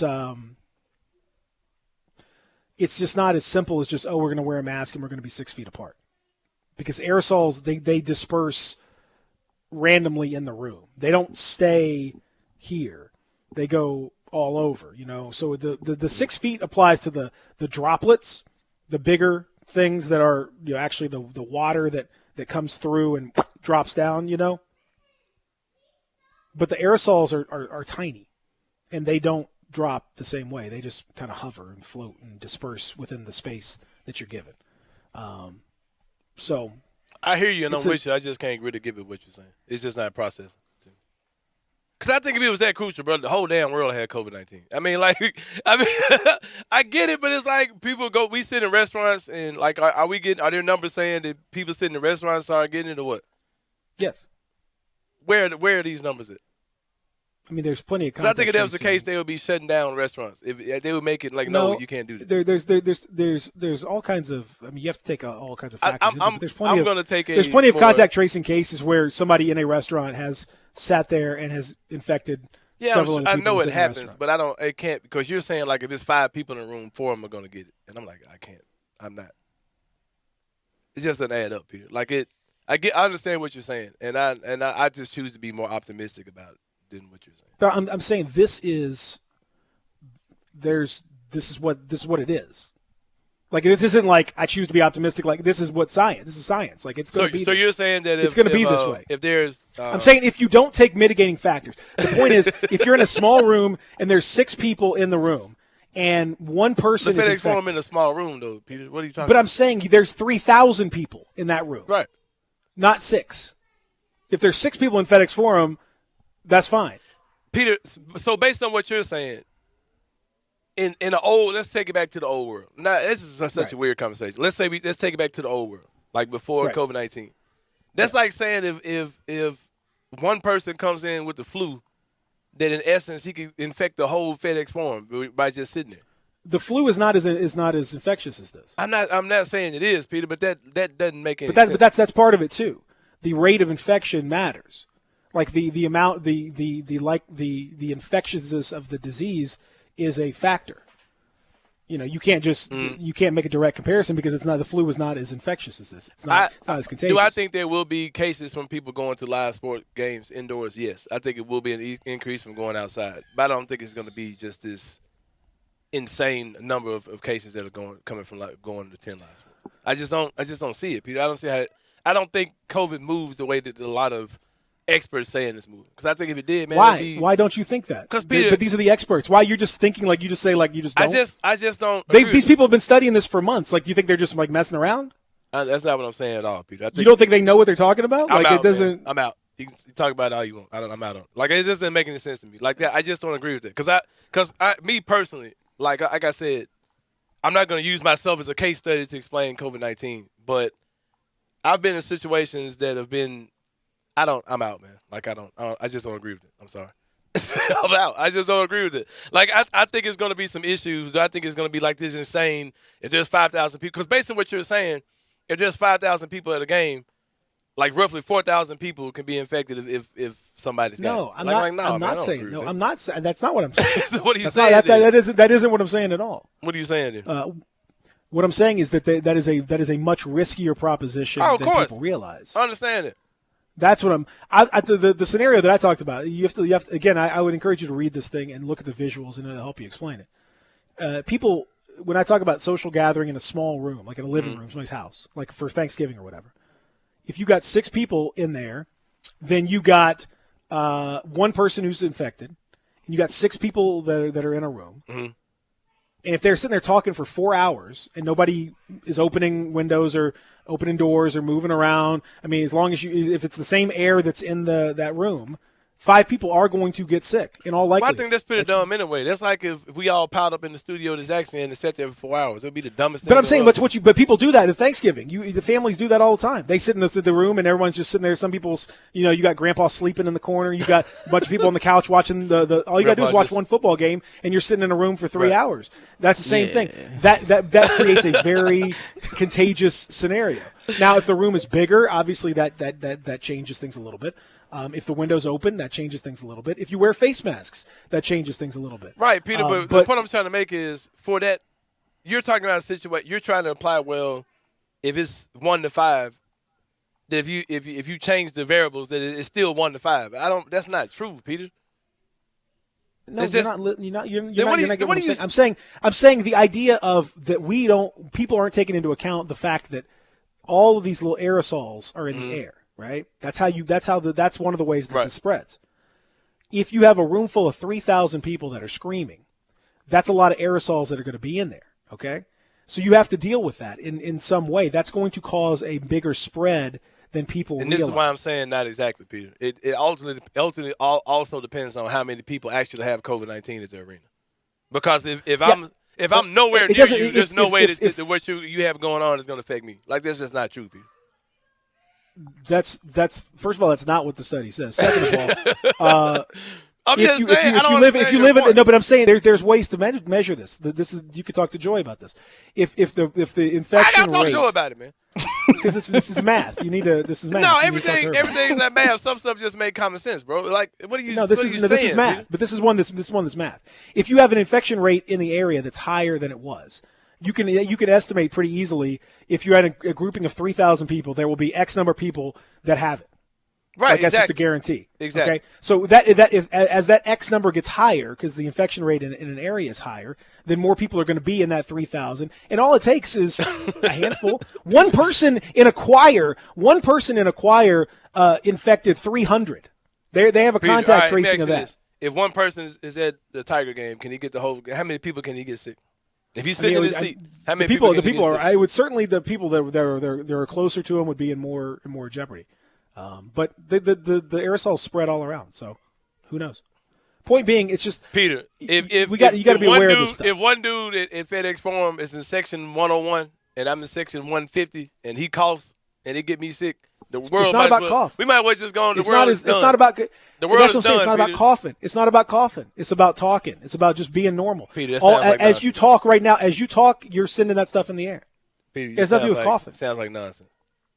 He's going to affect people in his general area, yes, but he's not. He can't But affect I'm the whole saying, arena. what I'm Peter, saying that is doesn't make this. Yes, if they're in there long enough, Be quiet, man. he can affect a lot more people than you think. This sounds so I ridiculous. promise you.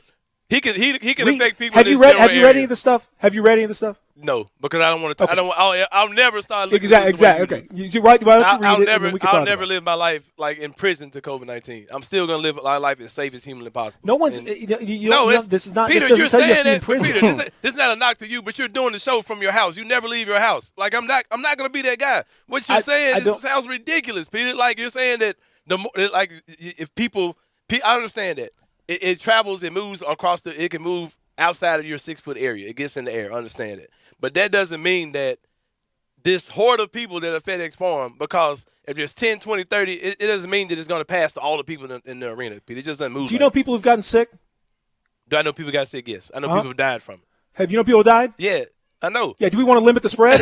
Yeah, of course you want to limit the spread. Okay. But that okay. don't mean it's the then, whole. Then let's find. How about we find a middle ground between what you're saying and what I'm I'm out. saying? Yeah, I'm out then. I'm out. Okay. I'm out. Like the whole world's gonna get it. Then. I mean, just go fucking go kill yourself, man. I mean, if you're that. No. This is your thing. Where it just becomes from X to like ridiculous. Peter, I'm bringing up important points. You don't still have to have indoor sporting events. You don't have to. You don't have to. I understand. No, you don't. But do you think it's not? You don't. You're saying that you don't. I understand what you're saying. You don't have to have indoor sporting events, but you realize that in Correct. Memphis, Tennessee, there are hordes of warehouses open right now with underpaid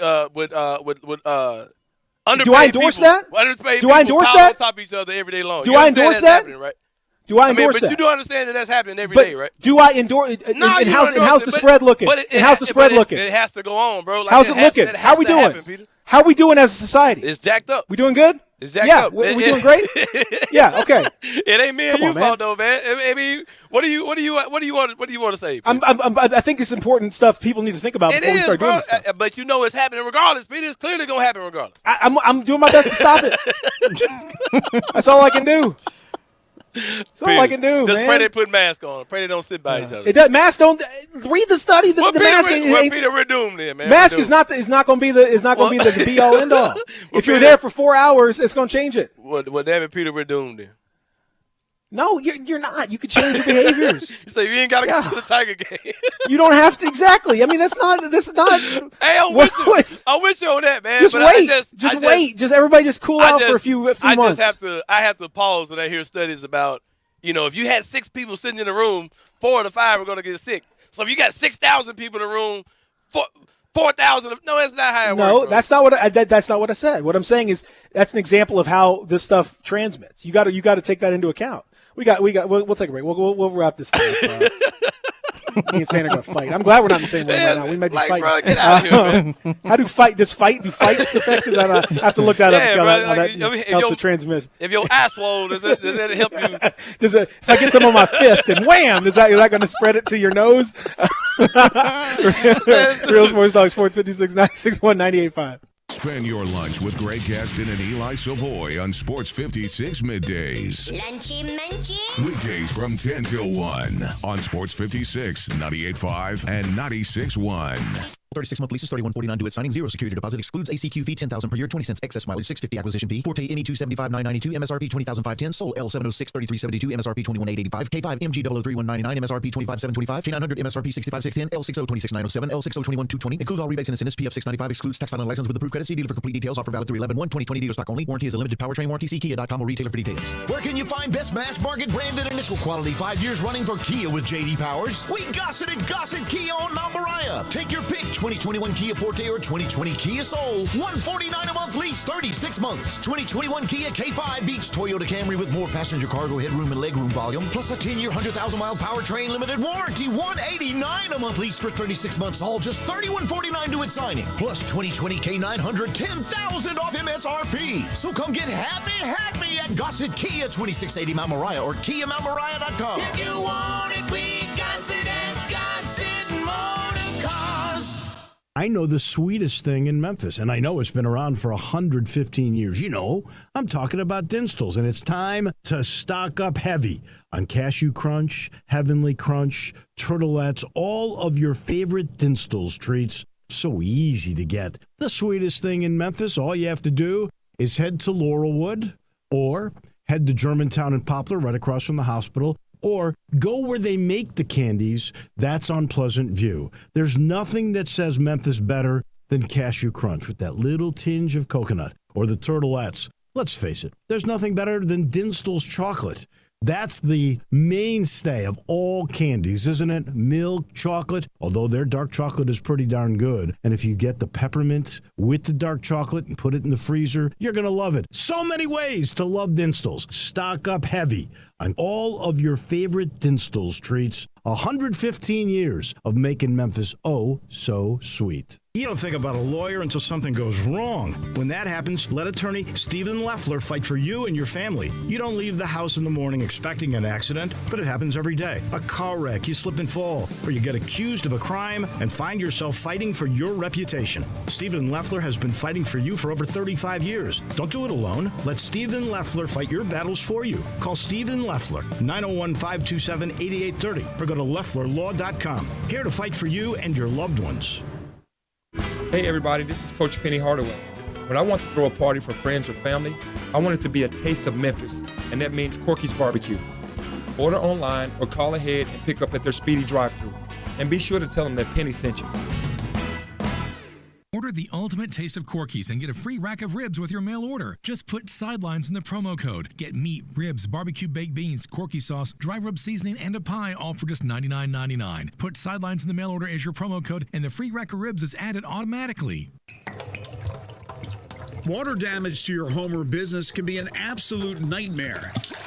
And the faster you remove the standing water, the faster you can prevent secondary damage. Landmark Construction and Emergency Services specializes in water extraction. They have been a trusted name in the Mid-South for over 20 years. They are a Memphis-based company ready to serve your needs with their 24-hour emergency response. They are always on call and will respond within an hour. They work with most insurance companies and are the official restoration contractor of the Memphis Tigers home team. Landmark Construction and Emergency Services can't prevent disasters in your home and at your business, but their water damage team will certainly respond quickly to minimize and restore the damage. Call 901-452-0390. That's 901-452-0390 or online at landmarkco.org.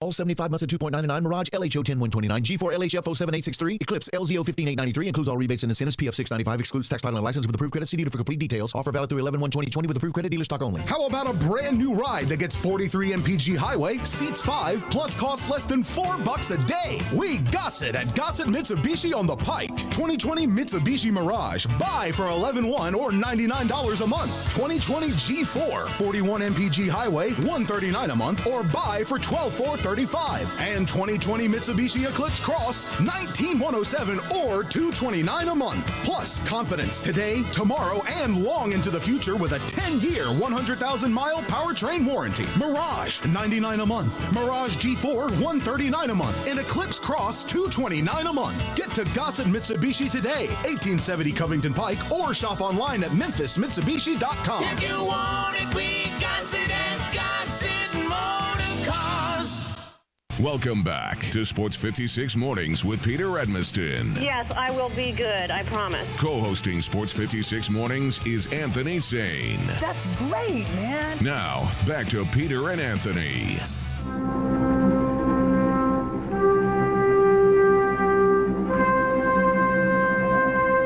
Fantastic. The nature. Cut the music off. I got something to say. Let's read these texts first of all. 'Cause I don't like my intelligence is questioned at all. So some people are so stupid they don't understand how dumb some of the stuff they say is. But shout out to the people who said that Peter, you are what's wrong with this country. Just shut it all down and ruin people's lives. You're a true idiot, Peter. All right, let me say this. We did a lot of yelling, a lot of joking around, but let me clarify the issue I have with your whole story you were telling people, just so people won't understand. People will understand what I'm saying. You told a story about there being a room with 6 people in it and one person having COVID-19, right? And you said that in that I told multiple stories, to be fair. Right. I told multiple stories. But in that you're choosing you're choosing to take one of them, which is not. That's really the only story I'm talking That's about. on you. That's only you. Because once you started doing that, you started sounding like the teachers on the Peanuts. Once I heard the 1 to 6 story, I was out. All right, so you told a story about it being in a room with 6 people in it and one person having COVID-19, and that because of the way the COVID-19 moves, which I agree, that 5 out of 6 people in that room more than likely would get COVID-19. Right. Correct. All right. If they're in there for 4 hours. Right, exactly. I understand. Unventilated. That sounds like the most ridiculous situation to be in a tight room with 6 people. Period. You don't think it's ever going to happen? It's Thanksgiving, man. But Peter, I'm not talking about Thanksgiving. We're talking about college sports inside of an arena. So what you're saying is true. But what I'm saying is this, Peter. Unless 1 out of every 6 people in that arena has COVID-19, that story doesn't even compare to that. You didn't. But see, this is what I'm saying. This is why the Peanuts wah wah wah stuff is bothersome. Because I told the next story. Because I told the next. I was out. Yeah, you were out. That's what I'm saying. Well, I can't be responsible if you're out when the next story I said was about one teacher in a larger room with 25 students, which makes a whole lot of sense. Because that teacher's walking Correct. around and they're talking down. No, it's not about walking. They're standing. Just they don't. they're standing, they don't. I get all that. These aerosols disperse randomly. I get all that, Peter. But droplets are close. The aerosols disperse all over the room. That's not about proximity. I understand what you're saying, but as far as that's a more relevant example of what we're talking about. You gonna let me finish what I'm saying, or what, man? You're just gonna you I don't. I mean, you talked about this for 30 minutes. You talked about this for 30 minutes. What do you got? What do you got? This is what I'm saying. Unless you're saying that you believe that 1 out of 6 people who come to the game are going to be sick, that whole thing. Because I'm like, what are you saying? Then Peter, there's 6,000 people there. That 5,000 people are going to get COVID. Is that what you're saying? I don't know. I can't get with you on that, bro. I'm just talking about that one point you made. That wasn't even. And Peter, I ain't gonna lie. The fact that I know that people are going to work every day and there's way too many people on top of each other all day long, and that happens. And like you said, people don't have to go to basketball games, but it's a business. You know what's going to happen regardless. So my only thing is to be optimistic and hope that it's safe as optimism possible. But optimism doesn't change the numbers. That's just choosing to be optimistic doesn't change the numbers. That's magical thinking. Like I'm just not going to get. I mean, you could take precautions. You can do things. It's like saying I'm not going to wear a condom, and I'm just going to magically hope that I don't get some STD. I mean, you might not. You might get lucky. That's what I'm saying, Peter. So I know plenty of people. I know plenty of people that did that, and they were fine. But I know plenty of people that didn't. I mean, there's precautions you can take. Is my point. I'm not saying you. No one is saying, and you take this and take it to like the nth degree. That's not what I said at all. That's what you and I mean, I'm not saying you specifically. I'm saying you, as in like a lot of people like to take it to, oh, you can't do anything. You got to sit in your room and be.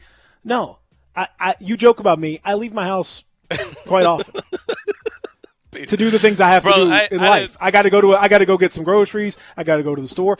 I don't do extra stuff though. People don't have, I don't do extra stuff. A lot of people don't have that luxury. I don't eat in restaurants. But I'm saying that's fine. I understand that. And I wish that everyone had that luxury. Right. I do. But that's the way it goes. We chose to keep our kids here as opposed to going back to school. Some people didn't. That's fine. But I'm saying there are things there are things that you can do even within those contexts that can help to mitigate it. Anthony, that's what I'm saying. It's not either or. And the example of 6 people in a small room was to show how the aerosol droplets disperse. It doesn't mean that's not the same thing as a large arena. That's a different deal. But I'm saying one teacher can infect 12 kids in an hour or two. In a small classroom. In a classroom. That's one person with 12. That doesn't equate to one person being able to get a whole arena.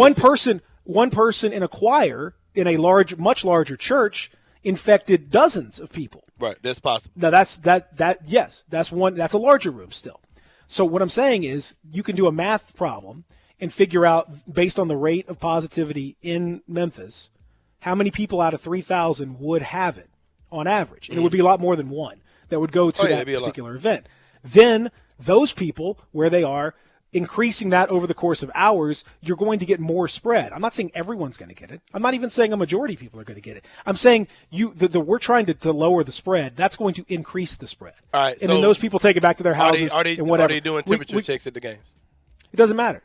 Temperature checks are irrelevant. Peter, let me tell you why it does matter. Because it doesn't. Because you assume that if they're doing temperature checks that the only people who are there are people who unknowingly have it who may be asymptomatic, right? Right? Yeah, you can absolutely spread it as an asymptomatic person. I'm not saying you can't, Peter. Easily. The point I'm trying to make is the numbers will vary because there will be people there who only people who will be at the game who will be spreading are people who, in essence, are symptomatic and don't know it, right? Because somebody's sitting there with 110 somebody could come in with a cough and not have temperature. Peter, I'm out of this, man. I'm out. I understand what you're saying, but I don't understand how it could be a super spreader event, but it's not going to be a 5 out of 6 ratio. That's not happening.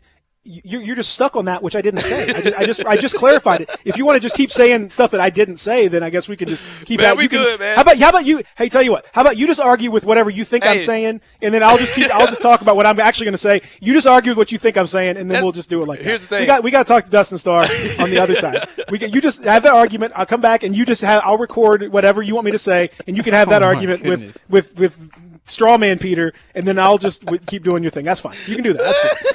We'll do it at the Family Leisure Studios, Real Sports Talk. You can set up a Twitter account if you want. Sports 56 961 98.5. Jeep Adventure Days and Ram Power Days are rocking at Gossett Chrysler Jeep Dodge Ram Fiat on Covington Pike. And guess who's got #1 ranked brand in initial quality and driver appeal among mass market brands? We Gossett! 2020 Jeep Cherokee Latitude IIHS top safety pick. $21,560 or $275 a month. Or get muscle with 2020 Dodge Challenger XST with best in-class cargo volume. $24,348 or $314 a month. Plus get Ram tough in a 2020 Ram 1500 Classic Crew Cab 4x2. We Gossett at $388 a month. Drive past the rest. Come to the best. Gossett Chrysler Jeep Dodge Ram Fiat 1901 Covington Pike. Online, GossettMotorCars.net. If you want it, we Gossett at Gossett Motor Cars. Ranked by J.D. Powers IQS and appeal studies. All 75 months at 4.11 APR. 3,500 down. Must finance through Chrysler Cherokee. LD 643160. MSRP 28,190. Challenger LHS 214,740. MSRP 31,180. Ram LG 29329. MSRP 37,855. Includes all rebates and incentives. PF 695 excludes tax, title, and license. See dealer for complete details. Offer valid through 11/1/2020 with approved credit dealer stock only. Brian Elder's Roofing Solutions. Chris Price here for Brian Elder Roofing. The storms we've had over the past several months have been devastating to our communities. The rainy season is ahead. You may have not even noticed the dripping in your attic, water stains throughout your home, or even worse, mold and mildew. Please call Brian Elder Roofing and we will send out our project managers to assess any damage. We will not try to sell you a roof if all you need is a repair. We will measure your roof from outer space. 0% for 60 months, even no payments till 2022 are available with approved credit. If you've noticed missing shingles, water stains, leaks in your roof, call us before you call your insurance company at 867-0303. That's 867-0303, and we will provide a free, thorough inspection of your roof's condition. Call 867-0303. Brian Elder's Roofing Solutions. Scott Graham here from Westwood One with a Thursday night football preview sponsored by Prilosec. Treat your frequent heartburn with Prilosec OTC. NFC South action coming up as the Carolina Panthers host the Atlanta Falcons. Teddy Bridgewater and the Panthers, a roller coaster of wins and losses, has them at 3-4 after a close loss on Sunday to the Saints. But he says that game is behind them. You got to be able to turn the page fast in this league. So, we got an Atlanta team coming into town. We have to make sure we have the right mindset going into this game that nothing's going to be handed to us. Matt Ryan in Atlanta suffered a close loss last week to the Lions, giving up another fourth quarter lead. Brandon Gaudin and Tony Baselli will have the call from Charlotte. Join us on Thursday Night Football. Remember to listen to Westwood One's coverage of the NFL all season long. Right here on Sports 56, 96.1 and 87.7. Hey, frequent heartburn may keep you from running your A game, but it doesn't have to anymore. Join the Prilosec OTC 2-week challenge. Just go to prilosecotc.com. You'll get $3 off to get you started, plus 14 days of tips, tricks, and reminders. Just 2 weeks, zero heartburn. Go to prilosecotc.com and sign up today. Zero heartburn is possible with Prilosec OTC. Use as directed for 14 days to treat frequent heartburn, not for immediate relief. Get in the zone, AutoZone. Welcome to AutoZone. What are you working on today? You're probably looking for some fuel treatment. It helps clean your engine to improve your gas mileage and keep it running longer. Right now, you can get 2 bottles of Lucas Complete Fuel Treatment for just $8, plus a $1 bonus reward if you're an AutoZone Rewards member. Not a member? Don't worry. You can sign up fast, right here in store or on AutoZone.com. Getting the job done just got easier. Restrictions apply. See terms at AutoZone.com/rewards. Get in the zone, AutoZone. Looking for some action on your favorite games? Action247.com is at your service. Action 24/7 free-to-play games are brought to you by Tennesseans for Tennesseans. Come play with us online at Action247.com. Our free-to-play games are fun and easy. Go to Action247.com and click Let's Play. And best of all, you can win cash prizes. That's right, cash prizes. Free to play online at Action247.com. You got action. Buy your next car or truck at Streamline Auto Smart. Your next smart decision. All credit welcome. Drive off in your new low-mileage pre-owned car or truck. From low-end cars to the most luxurious sports car. Ask about the 48-hour vehicle locator. Let Streamline Auto Smart do the looking for you. Close your deal within 1 hour. No waiting. It's quick and easy at Streamline Auto Smart. Your next smart decision. 2558 Mount Moriah. Call Streamline Auto Smart 901-235-8845. Your next smart decision. We are Sports 56 WHBQ Memphis, W253DF Memphis, and WIVG Tunica Memphis. Flynn Broadcasting Stations. Sports 56 traffic.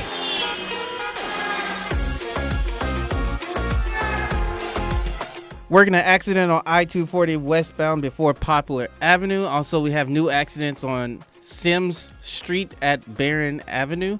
Also, accident on Alcee Road at La Paloma Street. I hope I'm pronouncing that one right. Accident on Getwell Road at Shelby Drive. And then we have accident with injuries at Jackson Avenue, south of Wales Avenue. Keep all of that in mind. Take it easy on the roadways. This is your Sports 56 traffic update. Welcome back to Sports 56 Mornings with Peter Edmiston. Yes, I will be good, I promise. Co-hosting Sports 56 Mornings is Anthony Sane. That's great, man. This hour is brought to you by Acura of Memphis. Now, back to Peter and Anthony.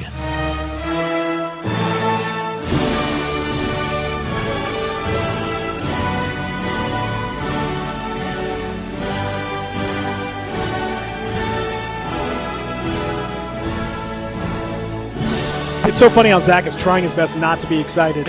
Yeah, he's over. He's over. He's doing his best. Yeah. He just can't do it. I think it's La Paloma. That's exactly right. Zach, I think it's La Paloma is the name of this. Like, that's the first time I actually heard It's South Memphis, Zach. South Memphis. I've seen and try to pronounce it as best as I can.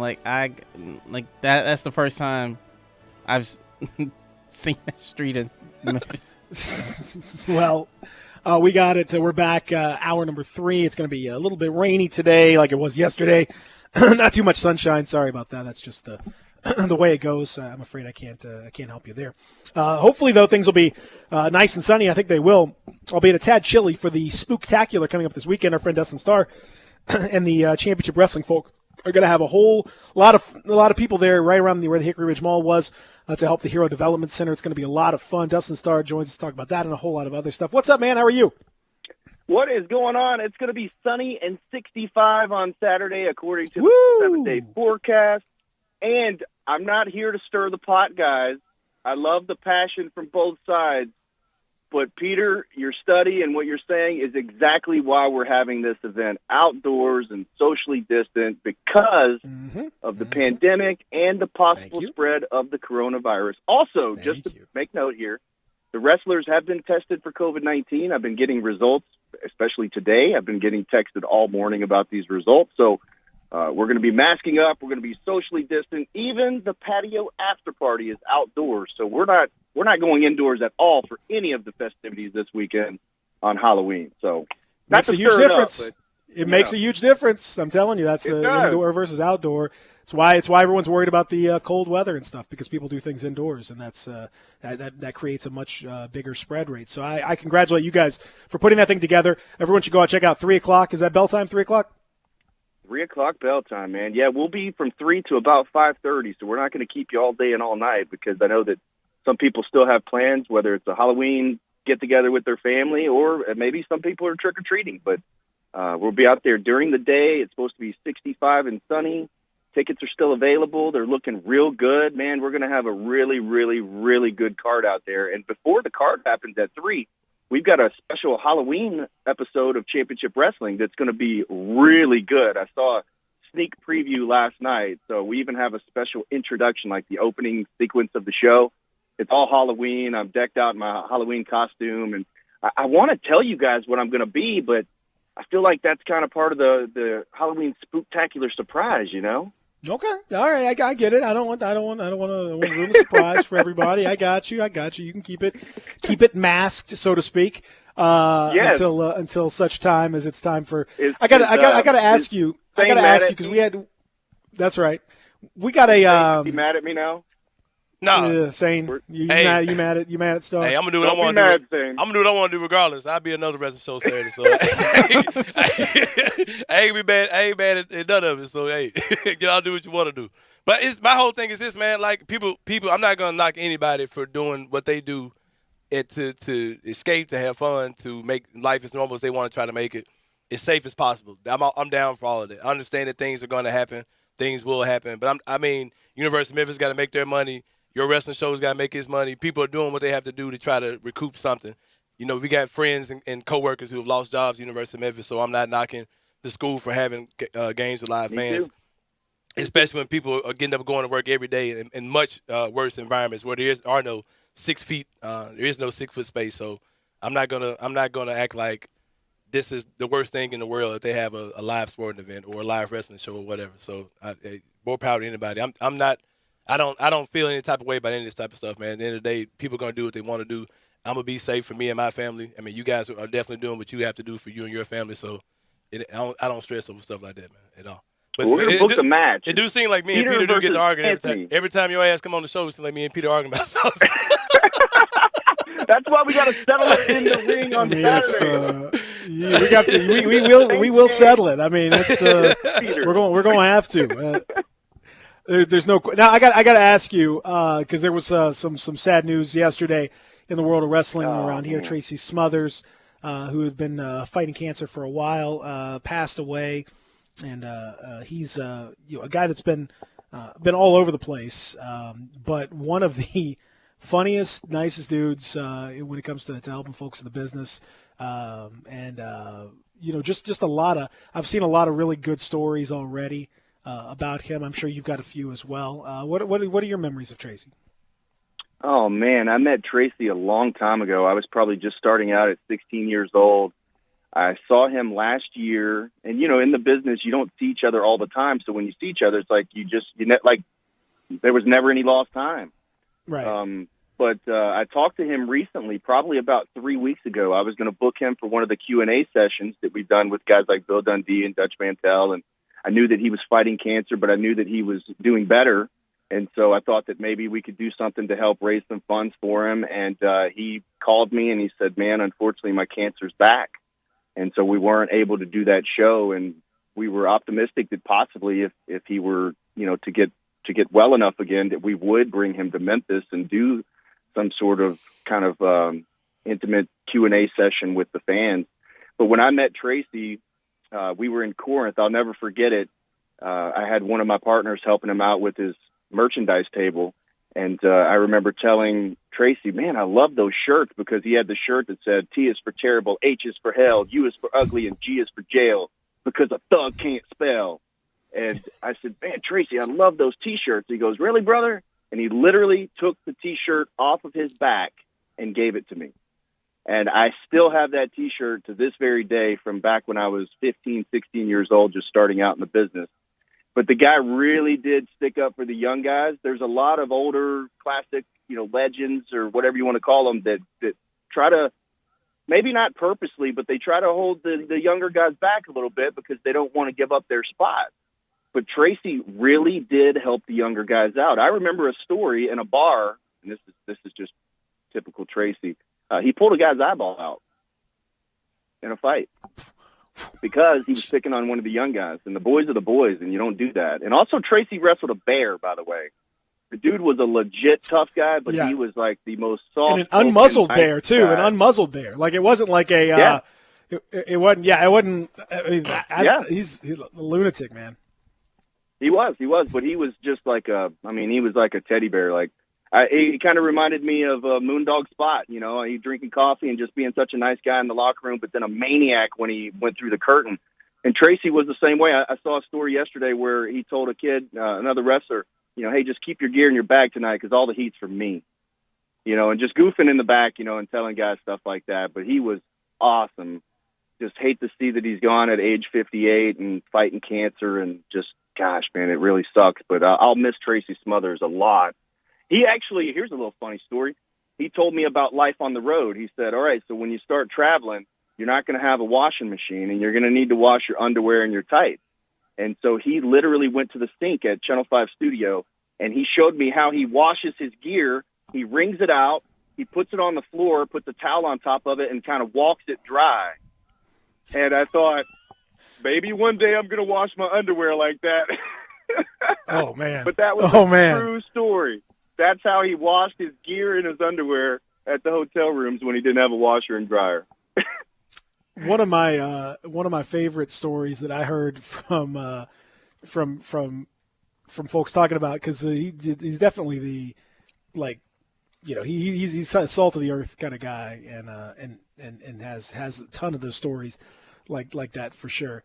It's was a story about this independent wrestler who overheard this conversation with him, Tracy, and another kid that he was going to work. And Tracy comes over in that Southern accent. He's like, "Hey kid, you want to get through this match? You need to listen to me." And one guy goes, "Tracy, actually, he's deaf. He can't." Wow. And Tracy goes, "Sorry, brother, I didn't know you couldn't hear anything. Here's what we're going to do," and just starts yelling like that's going to make a difference. Typical Tracy, man. He said, hey, we'll start slow and we'll taper off from there. That's one of his famous lines. Guys. I always liked when he would the stories when he would look at the house when it was a low crowd. He would look around and say, "Well, if they riot, we got them outnumbered." And, there you go. Yeah. I remember one last quick little story is Tracy at one point I guess he was struggling in life, and he didn't have any wrestling boots. And so instead of like borrowing or complaining or anything like that, he just flipped his gimmick and he just wrestled without boots. He wrestled in bare feet for no reason, just because he didn't have wrestling boots for a minute. So he made it work. Man, just like I said, just a real seems like a guy that was really appreciated with everybody in the business. And you don't hear, the wrestlers, as you know better than anybody, the wrestling business is a small world, and no one has any problem whatsoever, crapping on a guy if he's not nice, and if he's not professional, and if he's not good, and if he, and sometimes they'll even do it if a guy is, and there's just a lot of jealousy. But you really don't hear. There's not very many guys that can work as long as he has in as many different promotions, many different territories, as Tracy Smothers and not get anybody really. I've never heard anyone, in the business say anything bad about the guy. No, not really. And if you think about it, man, he was in USWA, he was in WCW, he was in WWF as Freddie Joe Floyd, he was in ECW. He would come back to Memphis Power Pro Wrestling when that was the rendition after USWA. He literally was still wrestling. Even when he was sick, he was still trying to wrestle when he had cancer. So he was a wrestler, man. There were. I remember there was a story where they were trying to get him to retire or something like that. And I believe that a wrestler should never really retire. If you stop, there's always going to be one more match or something like that. Don't retire only to come out of retirement. For me, I'll never retire. I'll never officially say, hey, that's my last match or something. Not that I'm going to wrestle. I probably won't wrestle past 40, to be honest with you. But he just didn't want to do that. He wanted to continue to work as long as he could.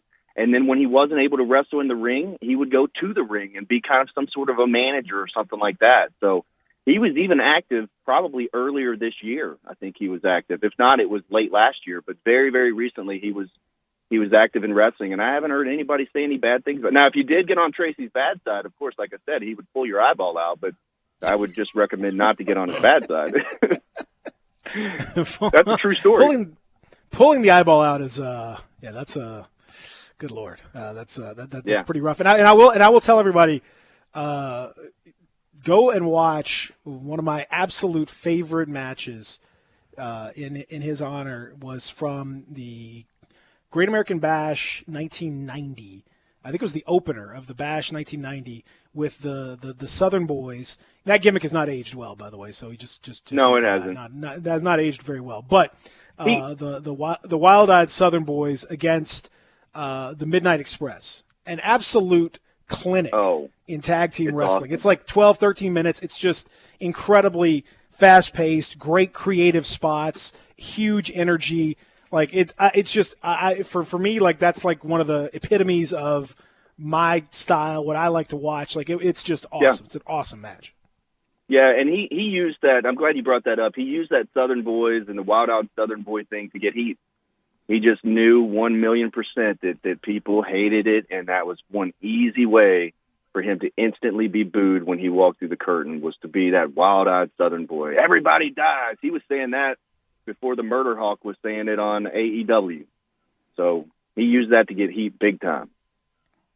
And a lot of folks talking about how important he was. Edge told a story on Twitter about how he helped Edge and Christian at the very beginning. They only had $1.50 a day to spend on food. He drove them to the next town. He found floors and couches so that they could sleep. He drove them and gave them stories and told them about the business and all that stuff. And obviously, look what happened to Edge and Christian. So you talk about a guy that paid it forward. There you go. Yeah, those are great stories too. And unfortunately, a lot of those really good stories come out when somebody passes away instead of when they're with us. But I've Twitter yesterday and today was just awesome, just reading all the great stories and just knowing that it's not a guy that I just kind of brushed with in the locker room or anything. It's a guy that I've worked a lot with over the years and even was speaking to as early as last month, trying to get him booked to come to Memphis to do something. And nobody loves classic Memphis wrestling more than me. Even if we talked about last week about how, some of the older guys shouldn't be in the ring anymore, that doesn't mean I don't love them. It just means that there's some transition. There's a way to still, keep those guys in the spotlight and relevant. And Tracy was one of those guys, man, that he never wanted to take the spotlight ever from one of the younger guys. Just reading those stories will just make me miss him even more. Yeah, I always appreciate that. It's one of the things I really appreciate about wrestling as a business, as a craft, as a trade. It's one of the few ones where, because there's so many, still there's a lot of, secrets, there's a lot of skills, there's a lot of just really interesting little details that you can only get by doing it and by living it. And to hear the stories about people, like apprentices, like in the old days when the apprentice working at the old shop and he would teach the younger guy how to do the tricks of the trade. You hear those stories a lot in wrestling, more so than a lot of other industries. And it's cool to hear it like that. It's cool to hear it like as a, there's so many little details that make the difference between a good worker and a great worker. It's a really cool deal. So I like I said, I just wanted to spend a few minutes today just kind of honoring him, because what he was. A lot of folks around here certainly remember watching him and being a fan of his. I know that's for sure. Remind folks, Dustin, again, Saturday you guys got a big TV show, and then of course that afternoon it's going to be the Spooktacular. Yep, Championship Wrestling Drive-In Spooktacular. Our friends at Pro Shingle have helped put this thing on. Also, CW30 is a big sponsor on it as well. And one of the things that those two companies really liked is the fact that we are being socially responsible. So the event is at 3682 Ridgeway Road. It is an outdoor event. There will be food trucks. You can drive in and watch wrestling from your car. Now, for those of you like Sane that want to get out of the car and hang out, that's totally cool, man. We totally get out of the car, grab some food. We got free candy. There's going to be a costume contest. We will not have the kids in the ring for the costume contest for obvious reasons, but we have 6 big matches, including AEW's Marco Stunt, Peter Avalon. We have Watts, who was a champion on our program for about a year. CC Chanel will be there. Will Allday, Jason Voorhees, Batman, Spider-Man. I mean, we literally have something for everybody. I'll be out there hosting. But you know what happens, Peter, is when you're hosting and they start picking fights with you and stuff, I might have to tear that suit off or my costume off and kick some butt.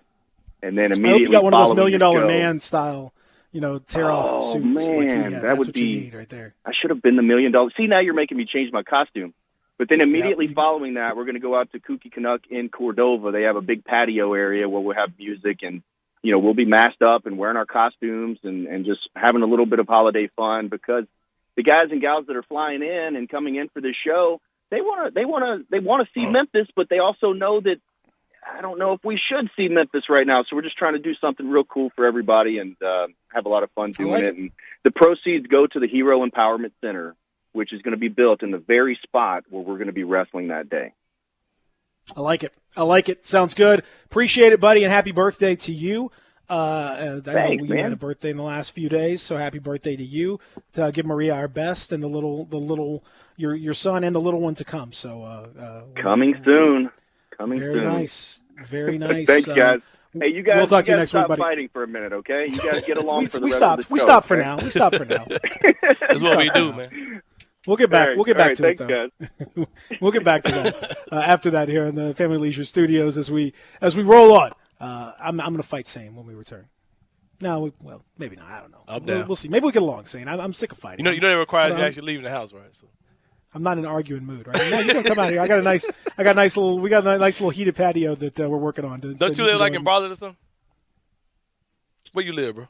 Millington or something? I'm not telling you. I ain't telling you where No, I I ain't coming out there. Man, bro, I got so much to say. I ain't gonna say nothing, man. Oh boy. I live. Listen, I can be anywhere you need me to be. I ain't talking about you, outside. man. I'm talking about your boy Dustin Starr, man. Trying to take little shots at me. I got something for Dustin Starr, man. Just know that. Just know that. Relax. Just know that. Yeah, what? No one was taking shots. He's just he's goofing around. It's all good, man. Hey, I'm a goofing dude, though. Hey, what did my boy say about Odell Beckham Jr. That time? Hey, he's just a silly dude. That's me. As a Cam Newton? Yeah, Cam Newton said about Odell. It's all good, all right, man. We'll come back here when Coach K had some things to say about the college basketball season too. Very interesting. We'll do that when we return. Real Sports Talk, Sports 56, 96.1, 98.5. Listen online anywhere, anytime at sports56whbq.com. Hey, I'm Andy. If you don't know me, it's probably because I'm not famous. But I did start a men's grooming company called Harry's. The idea for Harry's came out of a frustrating experience I had buying razor blades. Most brands were overpriced, overdesigned, and out of touch. At Harry's, our approach is simple. Here's our secret. We make sharp, durable blades and sell them at honest prices for as low as $2 each. We care about quality so much that we do some crazy things, like buy a world-class German blade factory. Obsessing over every detail means we're confident in offering a 100% quality guarantee. Millions of guys have already made the switch to Harry's, so thank you if you're one of them. And if you're not, we hope you give us a try with this special offer. Get a Harry's starter set with a 5-blade razor, weighted handle, shave gel, and a travel cover. All for just $3 plus free shipping. Just go to harrys.com and enter 7730 at checkout. That's harrys.com, code 7730. Enjoy. It's back. The Carhartt Crazy Sale at Frontier Western Store in Olive Branch. Visit Frontier this month for huge markdowns on clearance Carhartt items. The latest fall line just launched, and Frontier is fully stocked. We've got jeans, shirts, bib overalls, jackets, coats, gloves, belts, boots, and more. And to make room for the new items, we've discounted a number of short sleeve plaids and t-shirts. Save up to 50%. All Carhartt jeans are now $5 off. This is the last jean sale of the year, so stock up now for yourself or someone else for the upcoming holidays. Christmas will be here before you know it, so you might as well save some cash now on what you know you'll need. All this month, we are including a buy one, get one half-price sale on all novelty t-shirts by Simply Southern, Girly Girl, Live Oak, and more. It's the Carhartt Crazy Sale and more. Frontier Western Store, 5880 Goodman Road in Olive Branch. On the web at frontierwesternstore.com. Family owned and operated since 1967. I almost never go to Central Barbecue without running into somebody I know. That could be because you only eat at Central Barbecue. It's because Central Barbecue is where Memphians go to get barbecue and has consistently been voted the most popular barbecue restaurant among locals. Actually, that's really saying something. I know. Memphis is the nation's capital of barbecue. With all the choices, people who live here go to Central Barbecue. They do get their share of tourists. Sure, because Central Barbecue has been mentioned on TV and in tons of national publications. You know why? Because of the great food? Because those TV shows and magazines look for the place where the locals go, and that, my friend, is Central Barbecue.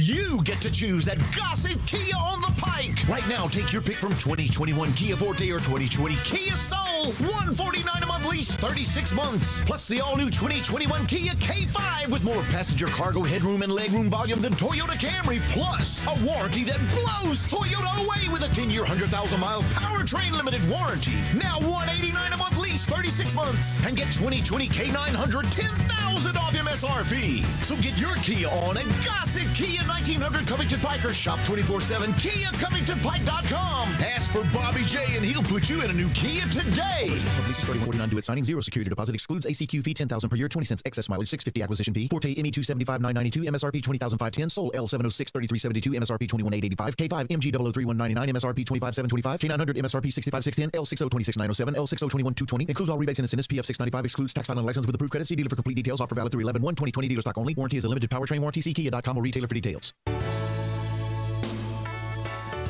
Listen Sundays at 11 a.m. to join Idlewild Presbyterian Church for worship.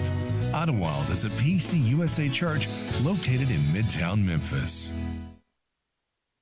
Welcome back to Sports 56 Mornings with Peter Edmiston. Yes, I will be good, I promise. Co-hosting Sports 56 Mornings is Anthony Sane. That's great, man. This hour is brought to you by Acura of Memphis. Now, back to Peter and Anthony.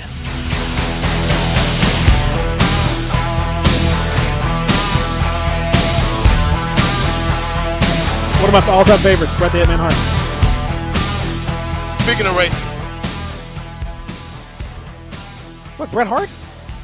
Bret Hart's not racist, is he? Hey, Bret Hart spray painted the Nation of Domination locker room, man. What are you talking about? I'm counting kayfabe racist too. Oh, okay. Well, then, yeah, absolutely. Well, then he's, ridiculous. It's like, man. Nah, what did I not hear about? I knew about the Hulkster. The Hulkster. Yeah, I don't know about Bret Hart. No, I ain't heard nothing either. But I know he had the kayfabe story where the Hart Foundation, the four-man team. Like, you remember they had they were making all those stables everybody was a four-man stable. Yeah, the four-man stable. Hart Foundation. They allegedly the Nation Domination was led to believe that they spray painted their locker room. With stuff like go back to Africa and all that type of stuff. Yeah, that's when WF was like just wilding out, man. They were just like, let's just do full on racist stuff and just see what happens here. And then everyone's like, yeah, maybe don't go that far with it. Maybe let's back it down just a little bit. Let's not do stuff like that. Let's maybe not have like the Puerto Rican team versus the black team versus the white team. Yeah, that's that. Maybe maybe that's not going to be the best for business long term. What was it? We were talking about college basketball, the return of the season, and I'm not getting back into all that stuff. I'm just not getting back into it. Until Monday when you have another COVID-19 rant to go. Go ahead, man. I'm good. Go ahead. I mean, if there's something new, sure. If there's some good information, go check that article. It's a good article. Saying you should check it out for you. I'm good.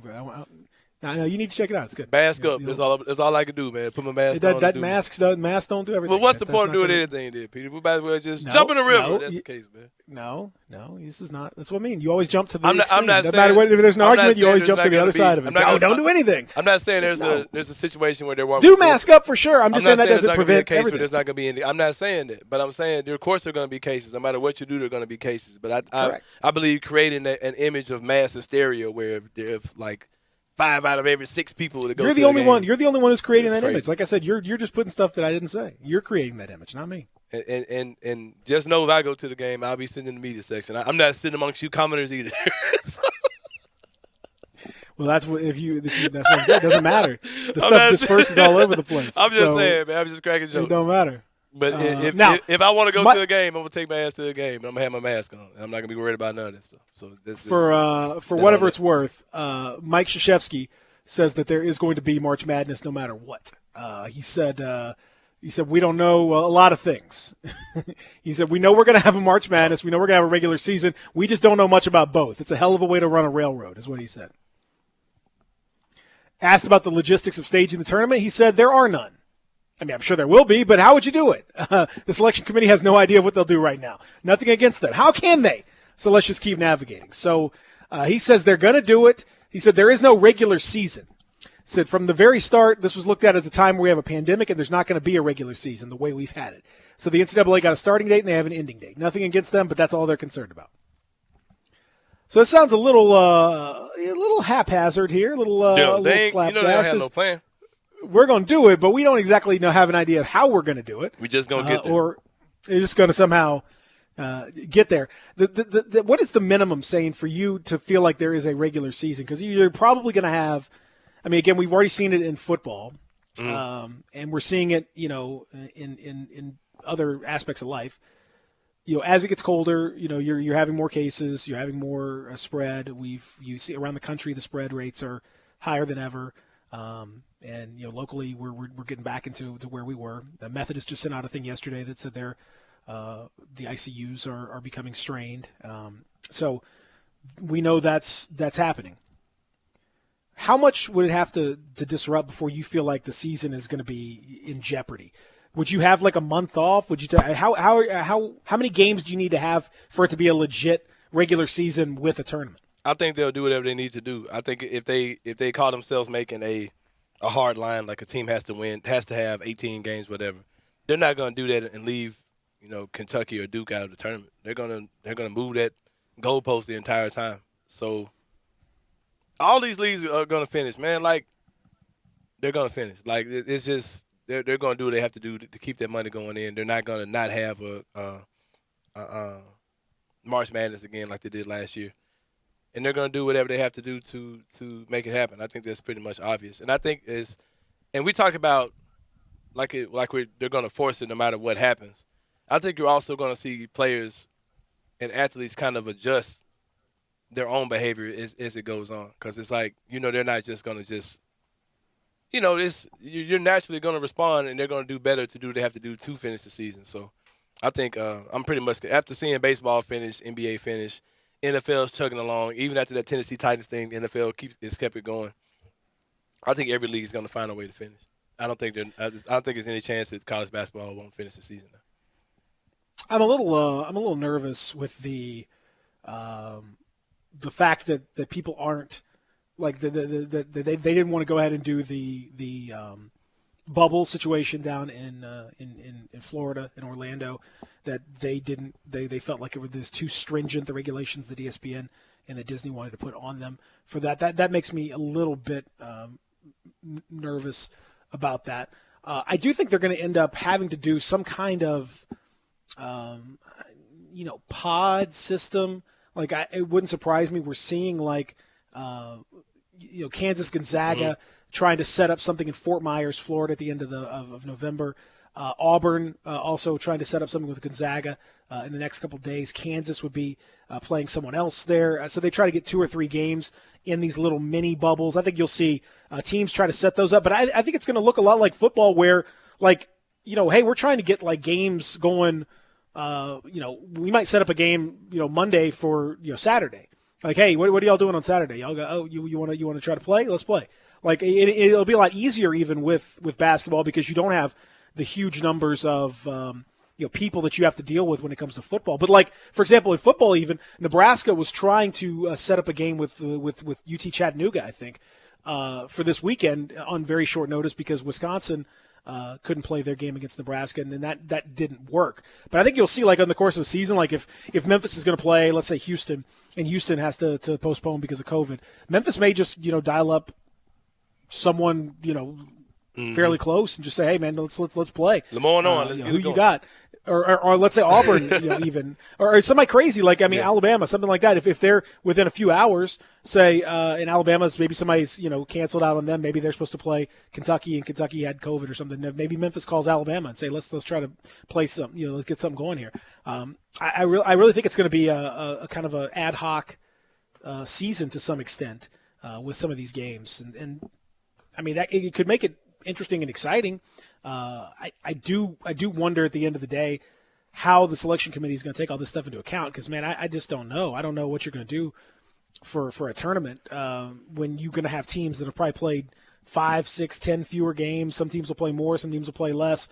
Because think about if, like, you have a COVID, like if you have a quarantine situation, for 2 weeks, if your whole team has to quarantine, you're going to miss 4 games, 5 games. I mean, you could miss a whole lot of basketball, and you probably can't make that up. So does the selection committee count that against you, or I don't know. There's just a lot of interesting factors in this season coming up. Yeah, it's gonna be wild. Everyone's set to start like over Thanksgiving holiday. Is that correct? That's the thought. Yeah. Yeah. Not everybody, but it's gonna kick off around Thanksgiving. Yeah, that's the general thought is that's when it's all going to start happening from everybody.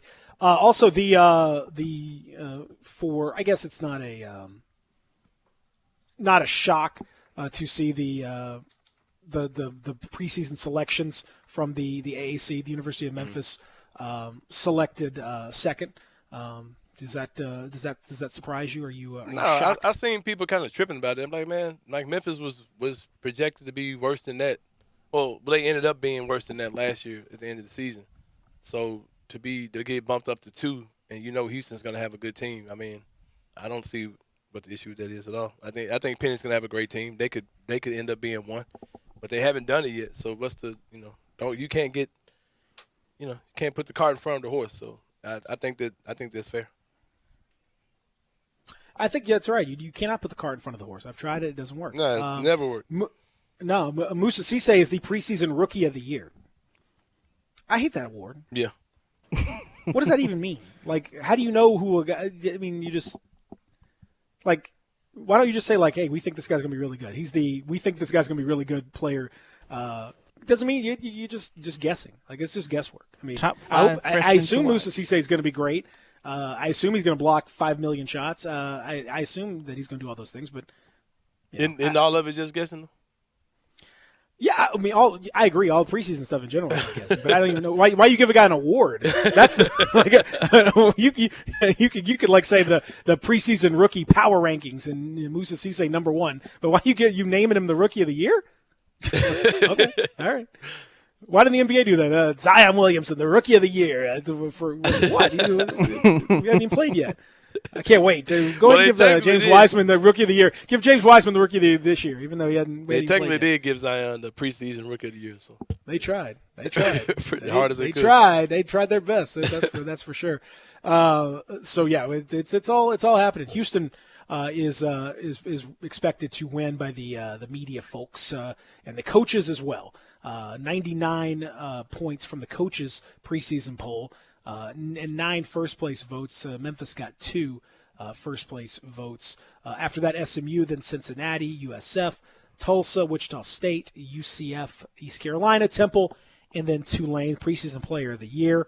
again, why are we giving that out? I don't know, is Caleb Mills of Houston. No Tiger on the preseason first team, but DJ Jeffries and Landers Nolly on the second team, all preseason, all-American That's athletic a good conference billboard squad. stuff. Both of those guys probably should be on the first team, but especially Nolly.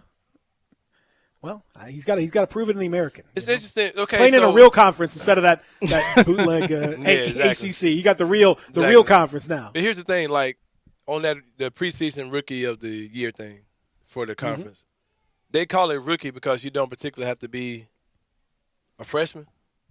Or is it the same as the old newcomer of the year award? I think newcomer is someone that's transferred in instead of. But I think rookie is still freshman. I think rookie is still freshman. Yeah, pretty sure. So why don't they just call it freshman then? Why they call him rookie of the year? I don't know. But don't they have a newcomer of the year award too? Newcomer to the conference? Yeah, they do. They do. So that has to be Nolly then, right? I don't know. Yeah, I don't know, man. Just go out there and beat the crap out of somebody. Man, who cares about these trash? Cares about conference these awards, man. Bootleg, fake. Should have been the Metro Conference.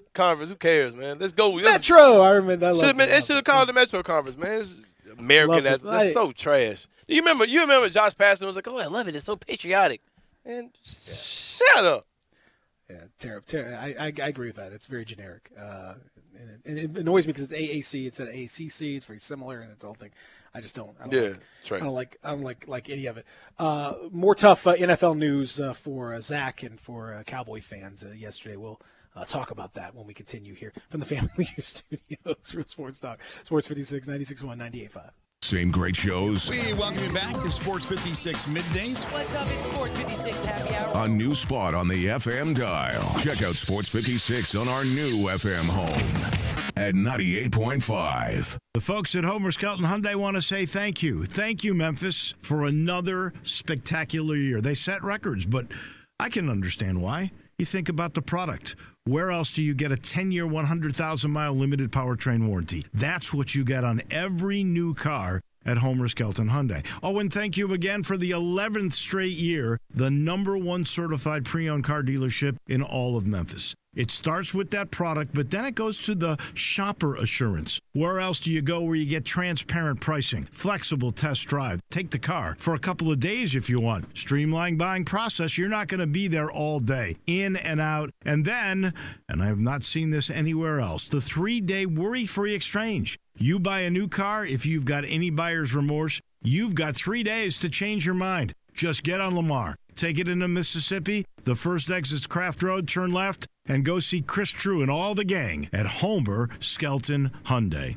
I Buy Houses, 901-406-1101. That's 901-406-1101. I Buy Houses. I Buy Houses will buy a house in any area, in any condition, and yes, it's guaranteed to close in 5 days. If you need to sell your home quickly, call 901-406-1101. If you've been through a divorce, if you lost your job, if you're tired of renters, I Buy Houses can get you your money quickly. I Buy Houses will buy your home in Shelby County, DeSoto County, Memphis, Bartlett, South Haven, Horn Lake, Olive Branch, anywhere and everywhere in between in any condition. And yes, they're open 24 hours a day, 7 days a week. I Buy Houses, 901-406-1101. That's 901-406-1101. Grab that pen, 901-406-1101. I Buy Houses.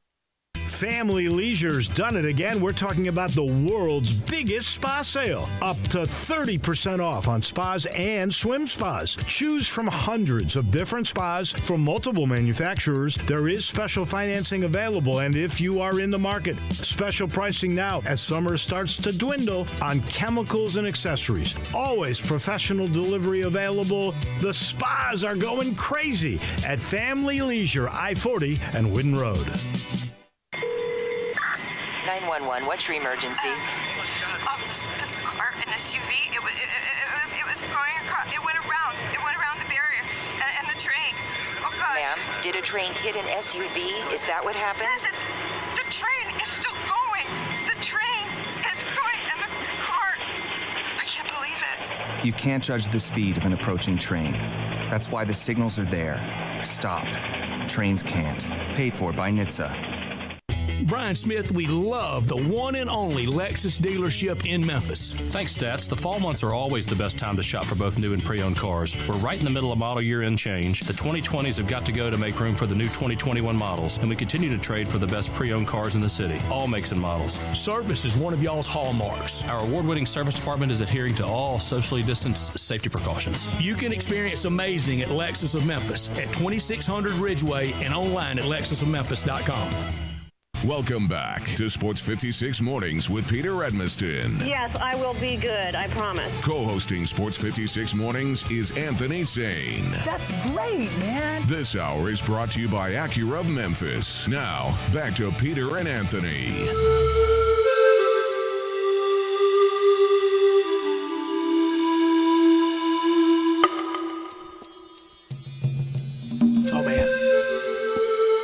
Oh, man.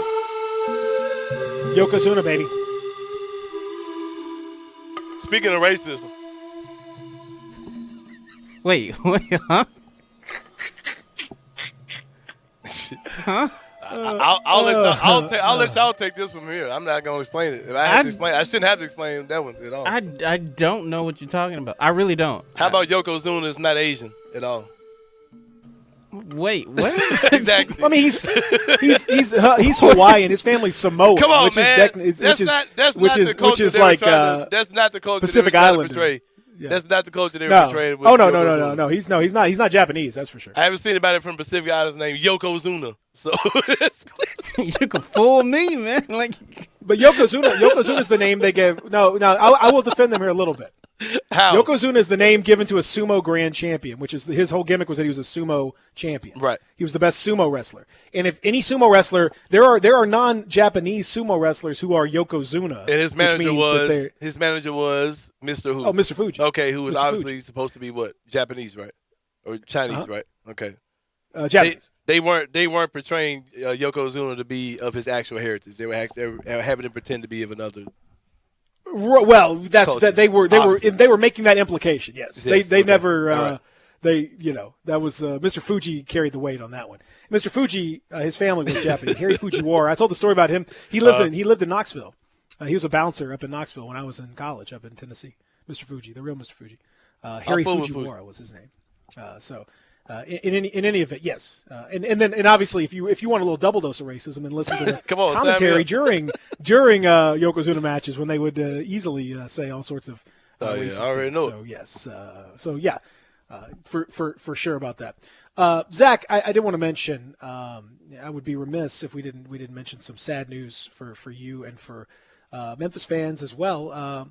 Dontari Poe released from the Cowboys, the former Tiger interior lineman. Jerry Jones said that he was overweight, 30 pounds overweight. Quote, when you're 30 pounds overweight and you're not doing anything about what's keeping you from performing well in the field, there's no reason to get into any other stuff. The other stuff being that he kneeled for the national anthem. But Jones says it didn't matter because he was way overweight and didn't do anything. What say you, Zach? Okay. Are you sad? You're a Cowboy fan. No, I'm not. Look, Terry Poe. They tried to trade him. Nobody wanted him. $3.5 million guaranteed. Yeah. He was part of the whole free agent class that was supposed to come in and help the Cowboys get to another Super Bowl, but guess it didn't work. Oh, I mean, here's one thing that I will say. Like if you want to talk about his weight and his play, let's talk about weight and his play. Don't try to segue it into the reasons why the other off the field stuff that Poe has brought light to the Cowboys for. Let's just keep that out of the way. With the other stuff, I honestly, like, it sucks. Former Tiger, like, I love to see former Tigers come out in the NFL, play well and everything.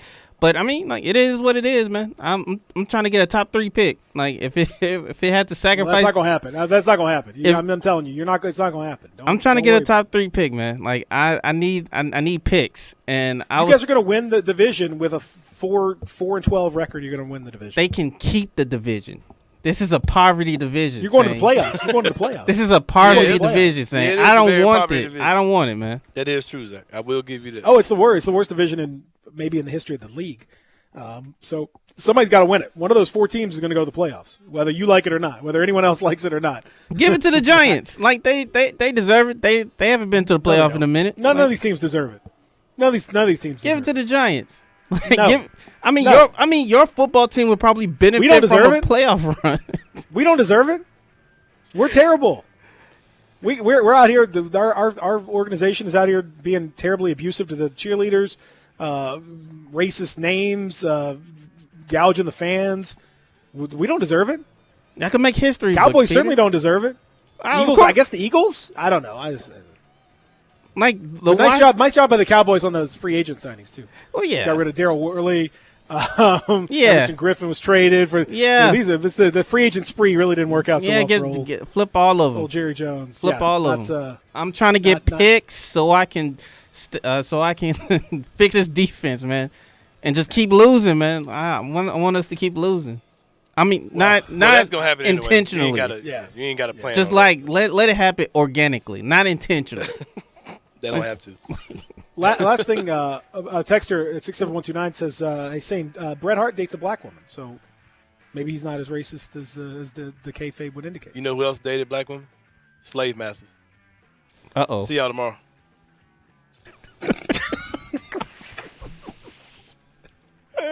Oh, we got a big show tomorrow.